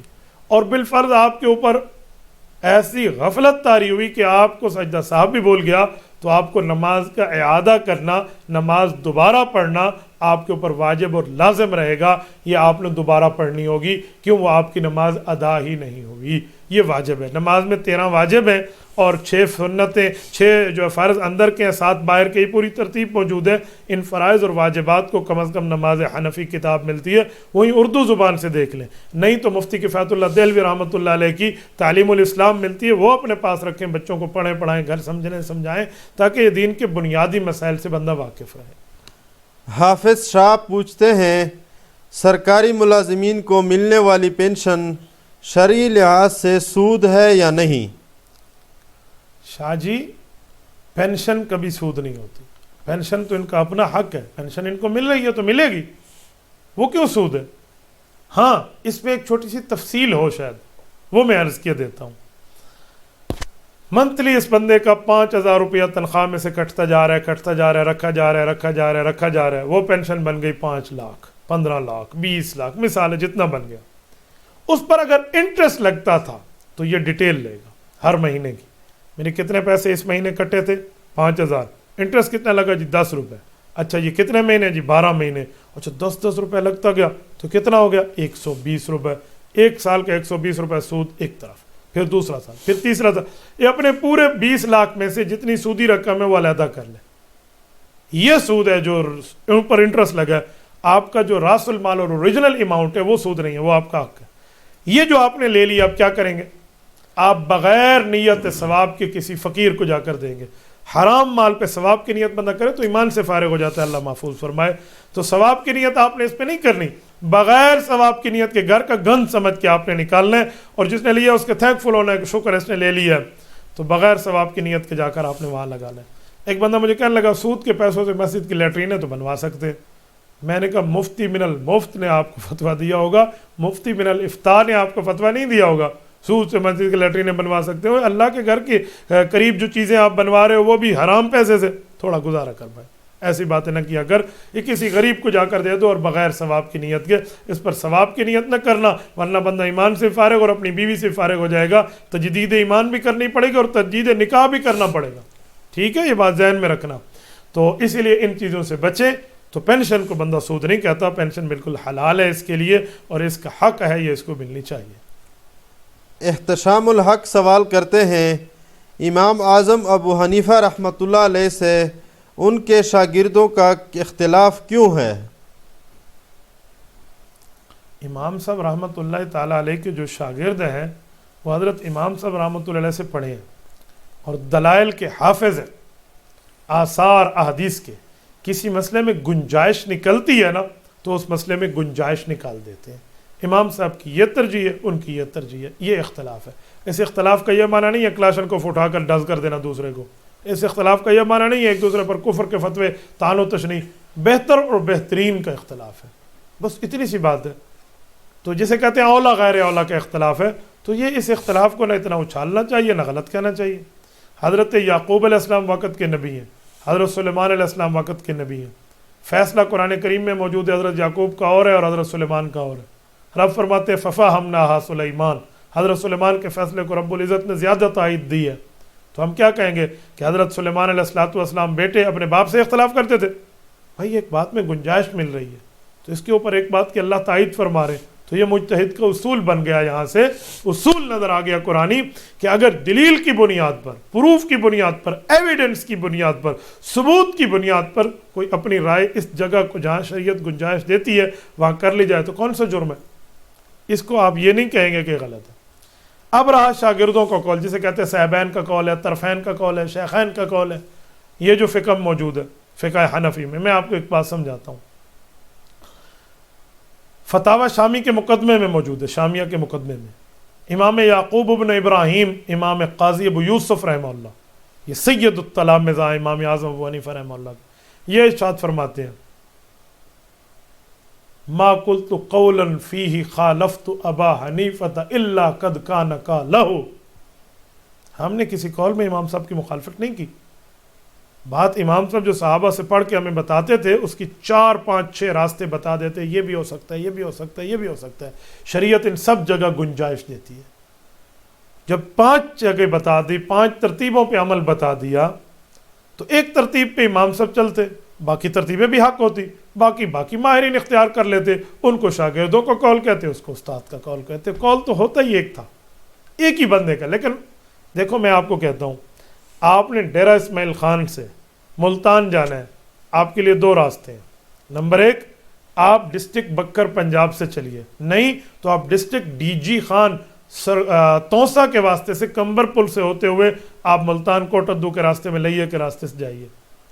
پھر میرا انتخاب ہے میں اس ڈسٹرکٹ کی طرف سے جاؤں یا اس ڈسٹرکٹ کی طرف جاؤں، وہ میرا ترتیب ہے، وہ میری اپنی بات ہے. تو ہے تو دونوں راستے میرے بتائے ہوئے، تو کوئی یہ تھوڑی کہے کہ بھئی ایک راستہ جائز ہے دوسرا ناجائز ہے. وہ میری سلیکشن ہے کہ مجھے آج توسا کے راستے سے سفر ٹھیک ہے کہ میرا یہ کام ہے، یا مجھے آج بکر ڈسٹرکٹ کے راستے سے کام ہے تو یہ روڈ ٹھیک ہے، یا یہ روڈ اکھڑا ہوا ہے، یہ روڈ پرامن ہے، یہ روڈ پر خطر ہے. وہ اپنی پوری ترتیب ہے، لیکن راستے تو دونوں جا رہے ہیں. اور بعض اوقات بتا بھی دیا جاتا ہے کہ اس قول کی وجہ ترجیح ہے، اس قول کی وجہ ترجیح ہے. تو یہ باتیں قانونی طور پہ جو گنجائش ملتی ہیں، روزانہ ججز، روزانہ چیف جسٹس، روزانہ کورٹس کے جوڈیشری کے حضرات بیٹھ کر گنجائش نکالتے ہیں. اس ملزم کی ضمانت ہو سکتی ہے، اس کی نہیں ہو سکتی. ہاں یوں کہ تو ہو سکتی. بعض اوقات محترم ججز کہتے ہیں وہ کلا کو جی ہماری رہنمائی کیجیے اس مسئلے پر، آپس میں گفت و شنید ہوتی ہے، بتا رہے ہوتے ہیں. تو اب اس کا کیا معنی ہے؟ جہاں قانون گنجائش دے رہا ہے وہ قانون نہیں ہے. اللہ کے بندے، فقہ حنفی قانون اسلام کا نام ہے، law of the Islam, law of the Quran, law of the احادیث. یہ وہاں سے احادیث سے نکلے ہوئے قوانین ہیں. ان قوانین میں کہاں گنجائش ہے کہاں نہیں ہے، اس کی ترتیبیں. اس کو اختلاف نہیں کہتے، شاگردوں کو استادوں سے اختلاف ہے. یہ equal to P H D level کی باتیں ہیں جو آپ نے پوچھی ہیں نا، عام عوام کے تو سر سے گزر جائیں. یہ P H D level, philosophy of the doctorate, جس پر بندہ اسپیشلائزیشن کر کے اسپیشلسٹ بنتا ہے، ماہر آف دا شریعہ بنتا ہے، جسے کہتے ہیں ماہر شریعت، جسے عام طور پہ فقیہ کہتے ہیں، مجتہد کہتے ہیں. یہ وہاں لیول کی باتیں ہیں. اس کو عوام میں اگر آپ ڈسکس کریں گے تو عوام حیران ہو جائے گی، پتہ نہیں کی آ کہتے کی سنے ہیں. تو اس لیے بہتر ہے علماء کی بات آپ علماء کے محفل میں پوچھیں، عوامی جملے کو عوامی محفل میں پوچھیں، تاکہ سمجھا بھی جا سکے اور سمجھایا بھی جا سکے. عبدالعزیز سوال کرتے ہیں کہ اگر بندہ کوئی اچھا عمل کرے تو بھی دل آزاری کے لیے لوگ تانے دیتے ہیں. میں گناہگار تو ہوں، اب اللہ پاک نے توبہ کی توفیق دی ہے، کوشش کرتا ہوں کہ گناہوں سے بچوں، اور یہ بتائیں کہ اب جو لوگ مجھے یہ تانے دیتے ہیں اب میں کیا کروں، کیسے جواب دوں ان کو کیا کہوں دل بہت دکھتا ہے، کوئی کہتا ہے بڑا ملا بنا پھرتا ہے، بڑا آیا نمازی، پہلے کیا کیا کرتا تھا جو اب ملا بن گیا ہے، براہ مہربانی رہنمائی فرما دیں۔ تندی باد مخالف سے نہ گھبرا اے عقاب، یہ تو چلتی ہے تجھے اونچا اڑانے کے لیے۔ علامہ اقبال رحمہ اللہ بتاتے ہیں جو شاہین اڑ رہا ہوتا ہے نا، سامنے سے چلنے والی جو ہوا مخالف سمت سے آتی ہے نا، تو شاہین اس سے گھبرا گیا تو شاہین کسے کہتے ہیں؟ وہ برابر اس پہ چلے گا، برابر اس پہ اڑے گا اور مزید اونچا جائے گا۔ تو دین پر عمل کرنے کے بعد جو تانے آتے ہیں، یہ دین پر مضبوط رہیں اور مزید دین میں بلند ہو جائیں، اور بالکل لا نبتغی الجاہلین، ایسے اعتراض کرنے والوں سے الجھنا چھوڑ دیں۔ خاموشی بہت بڑا علاج ہے۔ وہ کہتے ہیں نا، ایک طرف گل تھا یعنی پھول، پشتو اور فارسی میں گل کہتے ہیں پھول کو، اور ایک طرف سے خار تھا یعنی کہ وہ کانٹا تھا۔ تو پھول اور کانٹے کی کیا لڑائی ہوتی ہے؟ وہ چھیڑیں گے، یہ خاموش رہیں گے۔ کیوں؟ اگر پھول بھی لڑنے پڑ گیا تو پھول کیا رہے گا پھر؟ ایک شاعر کا شعر ہے نا، گلوں نے خاروں کے چھیڑنے پر سوائے خاموشی کے دم نہ مارا، گلوں نے خاروں کے چھیڑنے پر سوائے خاموشی کے دم نہ مارا، کہ پھول الجھیں یا شریف الجھیں اگر کسی سے تو پھر شرافت کہاں رہے گی۔ اسی لیے آپ کو چھوڑیے، یہ بندے کہہ رہے ہیں جی ملا بن رہا ہے، جی بڑا دین کا تھمبا بن رہا ہے، جی بڑا دین کا ڈنڈا بن رہا ہے، لوگ اس طرح کی غلط کمنٹس کرتے ہیں، کرنے دیں ان کو، ایک نہ 10 کرنے دیں، کوئی نہیں مسئلہ۔ یہ دین کے استہزاء پہ کریں گے تو نقصان ان کا ہے، یہ آپ کی ذات کو ایسے گپ شپ کے لیے کریں گے، ہو سکتا ہے کبھی اللہ کو ان کی یہ ادا پسند آ جائے جو آپ کی دلجوئی کے لیے اگر کریں تو رب العزت ان کو ہدایت دے دے۔ وہ کہتے ہیں موسیٰ علیہ السلام کی نکالی کرتا تھا ایک شخص، اس جیسے کپڑے ان جیسے عصا پہن کے آتا تھا، دشمن، اللہ نے ایک دن اسے ہدایت دے دی۔ حضرت موسیٰ علیہ السلام نے پوچھا میرے مولا یہ تو مذاق اڑاتا تھا، فرمایا موسیٰ یہ تیرے والا لباس پہنتا تھا، تو میرا محبوب ہے، تو اس لیے آداب پسند آئی، میں نے اس کو ہدایت کی طرف دل کھول لیا، آ گیا، توبہ ہو گئی، قبول ہو گیا، ایک نامی گرامی بندہ بن گیا۔ تو ان کے لیے دعا کریں تو بہت بہتر ہے، اچھائی کریں تو بہتر ہے، بلکہ یوں کہیں کہ میرے مولا یہ لوگ دین سے واقف نہیں ہیں، یہ جانتے نہیں ہیں، یہ اگر جانتے نا تو کبھی ایسا نہ کرتے۔ اور یہ طریقہ نبوی ہے۔ طائف کی وادی میں جب اللہ کے رسول صلی اللہ علیہ وسلم گئے تھے نا، اور ان لوگوں نے پتھر مارے تھے، رسول اقدس صلی اللہ علیہ وآلہ وسلم کے تلووں مبارک سے، پاؤں مبارک سے خون بہہ پڑا تھا۔ اللہ کے رسول نے کیا کہا تھا؟ اللہم اہد قومی فإنہم لا یعلمون، میرے مولا یہ مجھ سے ناواقف ہے، انہیں میرا رتبہ نہیں پتہ، آپ کیا میرا مقام نہیں پتہ۔ اللہ انہیں ہدایت عطا فرما تاکہ انہیں گمراہی سے بچ سکے، اے میرے مولا ان کو ہدایت دے دے۔ تو آپ بھی ان کے لیے دعا کریں کہ اللہ انہیں ہدایت دے دے۔ یہ آج میرے اوپر اعتراض کر رہے ہیں، میری توبہ کا مذاق اڑا رہے ہیں، اور میرے مذاق اڑا کے بندے اپنی آخرت برباد کر رہے ہیں۔ میرے مولا ان کو پتہ نہیں، اگر ان کو دین کی بات سمجھ آ جاتی نا تو کبھی میرا مذاق نہ اڑاتے، تو خوش ہوتے کہ یار یہ ہمارا دوست، ہمارا ساتھی دین میں گیا تو بہت اچھا ہوا ہے۔ تو آپ ان کے لیے دعائیں کریں، آپ دعائیں کریں گے، ایک دن اللہ انہیں ہدایت دے گا، اور یہ خود اپنی اس بات پہ ترسیں گے کہ ہمیں ایسا نہیں کرنا چاہیے، پچھتائیں گے۔ تو آپ ان کو بد دعا دینے کے بجائے دعائیں دیں، آپ طریقہ نبوی پہ رہیں، بہت اچھی بات ہے، دعائیں دینے والے بنو۔ وہ ہے نا نہد شاخ پر میوہ سر بر زمین، کہ جس شاخ پر پھل لگا ہوتا ہے وہ جھکی ہوتی ہے، اور جو شاخ پھلوں سے خالی ہوتی ہے وہ اوپر اکڑی ہوئی ہوتی ہے۔ تو اس لیے بہتر ہے کہ آپ جو ہے نا یہ جھکاؤ والا پہلو اختیار کریں۔ اگر پھلدار درخت کو کوئی پتھر مارتا ہے تو جواب میں پتھر نہیں مارتا، وہ پھل دیتا ہے، تو آپ کو پھلدار درخت بننا چاہیے۔ وہ کہتے ہیں نا کہ جھکا دے اپنی مرضی کو اگر کچھ مرتبہ چاہیے، کہ دانہ خاک میں مل کر گلے گلزار بنتا، تو آپ کو مزید رتبہ ملے گا اور ان کے حق میں بہتری ہوگی۔ تو انشاءاللہ تعالی یہ اعتراض نہیں کریں گے۔ مجھے خوشی ہے آپ کی توبہ پہ، میں اپریشیٹ کرتا ہوں آپ کو، آپ واپس آ گئے ہیں، آپ نے غلطیاں کی تھی، آپ نے اچھائی زندگی شروع کر لی ہے، صبح کا بھولا ہوا شام کو گھر لوٹ آئے تو بھولا ہوا نہیں ہوتا، وہ اپنا ہی ہوتا ہے۔ غلطی ہو گئی ہے تو توبہ کر لیں۔ یار گرتا گھوڑے سے وہ ہے جو شہ سوار ہوتا ہے، جو بزدل ہو وہ گھوڑے پہ بیٹھے گا کہاں، وہ گرے گا کیسے؟ ہماری زبان سرائکی میں کہتے ہیں ہمیشہ تارا برد ہے، من تارا ٹھوٹ بولی سی. کیا مطلب؟ کہ جو تیرنے والا ہے نا وہ ڈوب جاتا ہے بعض اوقات، پھر اوپر آ جاتے. جو تیرنے والا ہے نہیں، اسے سوئمر ہے نہیں، اس تیراکی آتی نہیں، وہ تو دریا میں جائے گا ہی نہیں.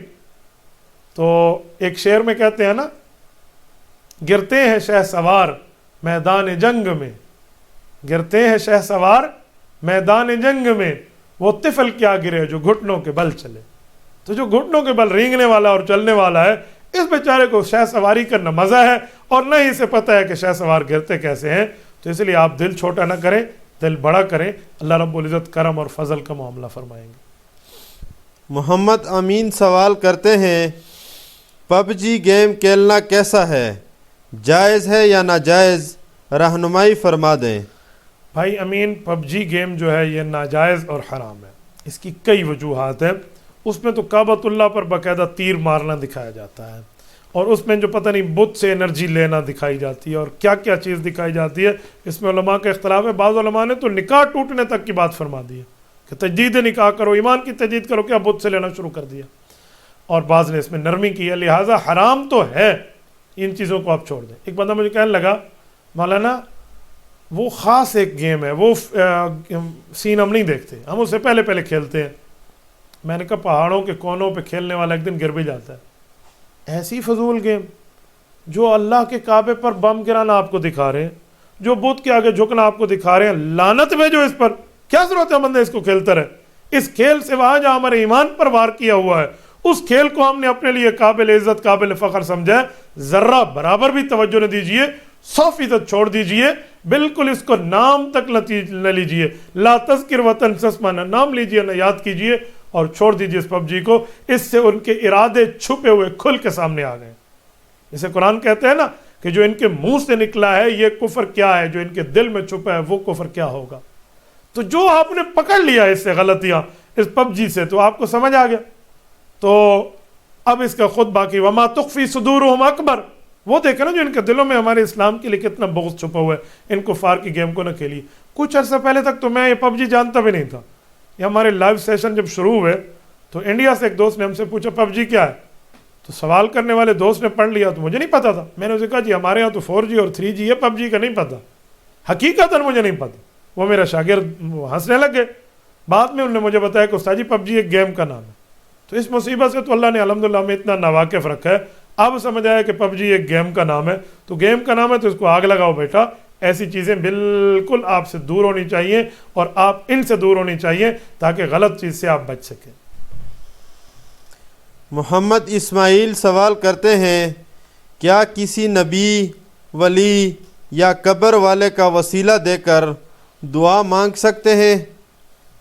جی بالکل، وسیلہ دے کر اللہ رب العزت سے مانگنا، وہ فوت شدہ کا ہو یا وہ زندہ کا ہو، بالکل جائز ہے. حدیث پاک سے بھی ثابت ہے، قرآن کریم سے بھی ثابت ہے. سورۃ نمبر 2 سورۃ البقرہ آیت نمبر 190. قرآن کریم میں وَكَانُوا مِن قَبْلُ يَسْتَفْتِحُونَ عَلَى الَّذِينَ كَفَرُوا. اللہ رب العزت فرماتے ہیں رسول اللہ صلی اللہ علیہ وسلم کے مبعوث ہونے سے پہلے لوگ رسول اللہ کا نام لے کر وسیلہ دیتے اور اللہ سے دعا مانگتے، اللہ انہیں فتح عطا فرماتے. تو قرآن کریم نے اس موقع پہ مقام مدح میں ذکر کیا، ان پر رد نہیں کیا کہ ان کی یہ بات غلط ہے. باقی غلطیوں کی بات ان لوگوں کی غلطی رب نے بتائی، اس بات کی رب العزت نے تائید کی ہے. تو اس سے ہمیں ایک بات سمجھ آتی ہے کہ حضور اقدس صلی اللہ علیہ وسلم کا وسیلہ دینا یوں جائز ہے. صحابہ کرام اللہ کے رسول کا وسیلہ رسول اللہ صلی اللہ علیہ وسلم کے وفات کے بعد دیتے ہیں. حدیث پاک صحیح روایتوں موجود ہے. سیدنا بلال ابن حارث المزنی رضی اللہ عنہ، امام صاحب رحمہ اللہ کے استاذ بنتے ہیں، یہ صحابی رسول بھی حضور پاک علیہ السلام کا وسیلہ دیتے تھے. تو حضور علیہ السلام کا وسیلہ دیں، نماز کا وسیلہ دیں، زکوٰۃ کا وسیلہ دیں، عبادت کا وسیلہ دیں، بزرگوں کا دیں، اور مانگیں اللہ سے کہ اللہ دینے والا ہے، بالکل جائز ہے. عبدالعزیز سوال کرتے ہیں اگر کوئی شخص فرض نماز کی پہلی رکعت میں سورۃ الناس پڑھ لے تو دوسری رکعت میں کون سی سورت پڑھے گا، رہنمائی فرما دیں. ایک آدمی نے پہلی رکعت میں بھی سورۃ الناس پڑھ لی، قرآن کریم کی آخری آیت جو ترتیب کتابت میں لکھی ہوئی ہے، آخری سورت، تو اس کو چاہیے یہ دوسری رکعت میں بھی سورۃ الناس پڑھ لے. یہ تکرار سورت جو ہوگی نا، یہ جو سورت اس کی دوبارہ پڑھی جا رہی ہوگی، تو اس پڑھی جانے پر کسی قسم کا کوئی مسئلہ نہیں ہے. اس نے ایک سورت کو 2 بار پڑھ لیا ہے تو بھی ٹھیک ہے، کوئی اور پڑھنے کے بجائے اسی صورت کو دوبارہ پڑھ لے تو بالکل کسی قسم کی کوئی کراہت نہیں رہتی، اس کی نماز ہو جائے گی۔ اکرام خان پوچھتے ہیں موبائل میں بیلنس ختم ہونے پر جو ایڈوانس بیلنس ملتا ہے اس کا استعمال کرنا کیسا ہے، جائز یا ناجائز؟ اکرام بیٹا، جو ایڈوانس بیلنس بندہ لیتا ہے نا موبائل سے، کمپنی سے، یہ نام اس کا بیلنس ہے، اصل میں کال سننے کی مدت ہے، یہ بیلنس اور پیسہ نہیں ہے۔ اگر یہ پیسہ ہے تو آپ جا کر اس کو چھڑوا لیجئے، دکاندار کے پاس لیجئے، ہاں بھی مجھے کنورٹ کر کے یہ 40 روپے نکال کے دے دو، وہ دیتے ہیں آپ کو۔ بینک لے جائیے آپ اکاؤنٹ والوں کے پاس، 1 روپیہ آپ نہیں نکال سکتے، کہتے ہیں اس کو بیلنس ہے، لیکن یہ کال سننے کی مدت ہے۔ تو اس کال سننے کی مدت میں جب آپ بیلنس ڈلواتے ہیں پیسوں کے ساتھ، وہ آپ کا کچھ حصہ کاٹ دیتے ہیں، تو یہ کاٹ لینا اور لے لینا یہ ناجائز نہیں ہے، جائز ہے۔ اس صورت میں سود نہیں بنتا، تو لہٰذا آپ لے بھی سکتے ہیں، آپ کٹوا بھی سکتے ہیں، اس میں کمی بیشی جائز ہے۔ اس جگہ سود نہیں بنتا کہ ایک طرف سے پیسے ہیں، ایک طرف سے کال سننے کی مدت ہے، تو یہ فرق ہو گیا، تو اس لیے جائز ہے۔ قاری علی اکبر سوال کرتے ہیں نابینا حافظ کے پیچھے نماز جائز ہے کیا؟ جی بالکل، نابینا حافظ کے پیچھے نماز جائز ہے، کسی قسم کی کوئی مسئلہ نہیں ہے۔ رسول اللہ صلی اللہ علیہ وسلم نے امت کو یہ تقریری طور پہ خود سمجھا دیا ہے۔ حضور اقدس صلی اللہ علیہ وآلہ وسلم جب تشریف لے جاتے تھے باہر سفروں پہ، تو حضرت عبداللہ ابن ام مکتوم رضی اللہ تعالیٰ عنہ کو بعض اوقات اللہ کے رسول صلی اللہ علیہ وسلم نے مسجد نبوی کا امام بنایا، اور حضرت عبداللہ بن ام مکتوم رضی اللہ تعالیٰ عنہ نابینا صحابی ہیں۔ ان جاءہ الاعمى، آپ دیکھ لیجئے سورت نمبر 80 سورت عبس پہ موجود ہے، عبس و تولی میں، ان جاءہ الاعمى، کہ جب نابینا صحابی اللہ کے رسول صلی اللہ علیہ وسلم کی خدمت میں آئے، یہ الاعمى سے مراد عبداللہ ابن ام مکتوم رضی اللہ عنہ ہے، اور یہ مسجد نبوی کے امام ہوتے تھے اور حضور پاک علیہ السلام کی موجودگی میں۔ یہ جو نابینا کے لیے ایک مسئلہ چلا، اس کی بنیاد ہے وہ یہ ہے کہ ایک بندہ نابینا ہو، نہ حافظ ہو، نہ عالم ہو، نہ اس کی اپنی کوئی قدر کرتا ہو، نہ اس کو کوئی پتہ ہو، اس کے کپڑے پلیت ہیں کبھی پاک ہیں، اس کے پیچھے آپ نے نماز پڑھ لی تو پھر مسئلہ ہے۔ یہ جو امام ہوگا وہ دین کا ماہر ہوگا، دیندار ہوگا، اسے پلیتی پاکی کا خیال ہوگا، وہ پوری ترتیب رکھتا ہے اپنے ساتھ، تو اس پر کوئی اعتراض نہیں کہ آپ نے نابینا کے پیچھے پڑھی ہے یا بینا کے پیچھے پڑھی ہے، آپ نے اس کے پیچھے نماز پڑھ لی، آپ کی نماز بلا کراہت ہو گئی ہے۔ حارث نعمان پوچھتے ہیں گرم ٹوپی یا سر پر رومال باندھنے سے پیشانی ظاہر نہ ہو رہی ہو تو سجدہ ادا ہو جائے گا یا نہیں؟ سجدے کے لیے پیشانی کا کھلا ہونا ضروری ہے، تب آپ کا سجدہ صحیح طور پہ ادا ہوگا۔ اگر ہے کوئی عذر، کوئی تکلیف ہے اور پیشانی ڈھکی ہوئی ہے، پھر تو آپ کا سجدہ ہو گیا، پھر کوئی نہیں مسئلہ۔ اور اگر آپ کو کوئی تکلیف نہیں اور پھر بھی پیشانی ڈھکی اور آپ نے زمین پہ رکھ دیا سر، تو یہ مکروہ ہے، یہ غلط ہے، آپ کو ایسے نہیں کرنا چاہیے، لیکن نماز کراہت کے ساتھ آپ کی ہو جائے گی۔ صحیح طریقہ یہ ہے کہ آپ اس جگہ کو صاف کیجئے، ہٹا لیجئے اور سجدہ اسی طریقے پر کیجئے جیسے کرنے کا حق ہے۔ سجدے میں 8 عضو، 8 اعضاء زمین پہ لگتے ہیں نا، 2 پاؤں، 2 گھٹنے، 2 ہاتھ، 6 ہو گئے، ناک 7 ہو گیا اور ماتھا 8 ہو گیا۔ یہ 8 اعضاء کا سجدہ کیجئے تاکہ آپ کا سجدہ سنت کے مطابق اور صحیح طریقے کے مطابق ہو جائے۔ تحسین اللہ سوال کرتے ہیں کیا صدقے کے جانور میں عقیقہ کی نیت کرنا جائز ہے؟ تحسین اللہ بھائی، یہ بات ذہن میں رکھیں کہ صدقے کا جانور کس صورت کا ہے، کس طرح کا ہے۔ مثلا معاملہ دیکھیں، صدقے کا جو جانور ہے نا، آپ نے منت مانی تھی رب میرا یہ کام کر دے، میں فلاں چیز صدقہ کروں گا، تو اس میں آپ عقیقے کی نیت نہیں کر سکتے، وہ آپ کو ویسے ہی صدقہ کرنا ہوگا۔ ہاں آپ چاہتے ہیں میں کوئی صدقہ کر لوں، کوئی نیکی کا کام کر لوں تاکہ بلائیں ٹل جائیں، وہ آپ جانور خرید کے لائیں اور اس میں آپ نے عقیقے کی نیت کر لی ہے، بالکل آپ کر سکتے ہیں، اس میں کوئی مسئلہ نہیں ہے۔ اس لیے 2 باتوں کا فرق ہے، اس فرق کو سامنے رکھ کر آپ جیے۔ محمد اشفاق سوال کرتے ہیں نماز تہجد کی کل کتنی رکعتیں ہیں اور اس کی نیت کیسے کریں؟ بیٹا نماز تہجد کے لیے 8 رکعتوں کا ثبوت موجود ہے، 8 رکعتیں ہیں رسول اللہ صلی اللہ علیہ وسلم نے پڑھی ہیں۔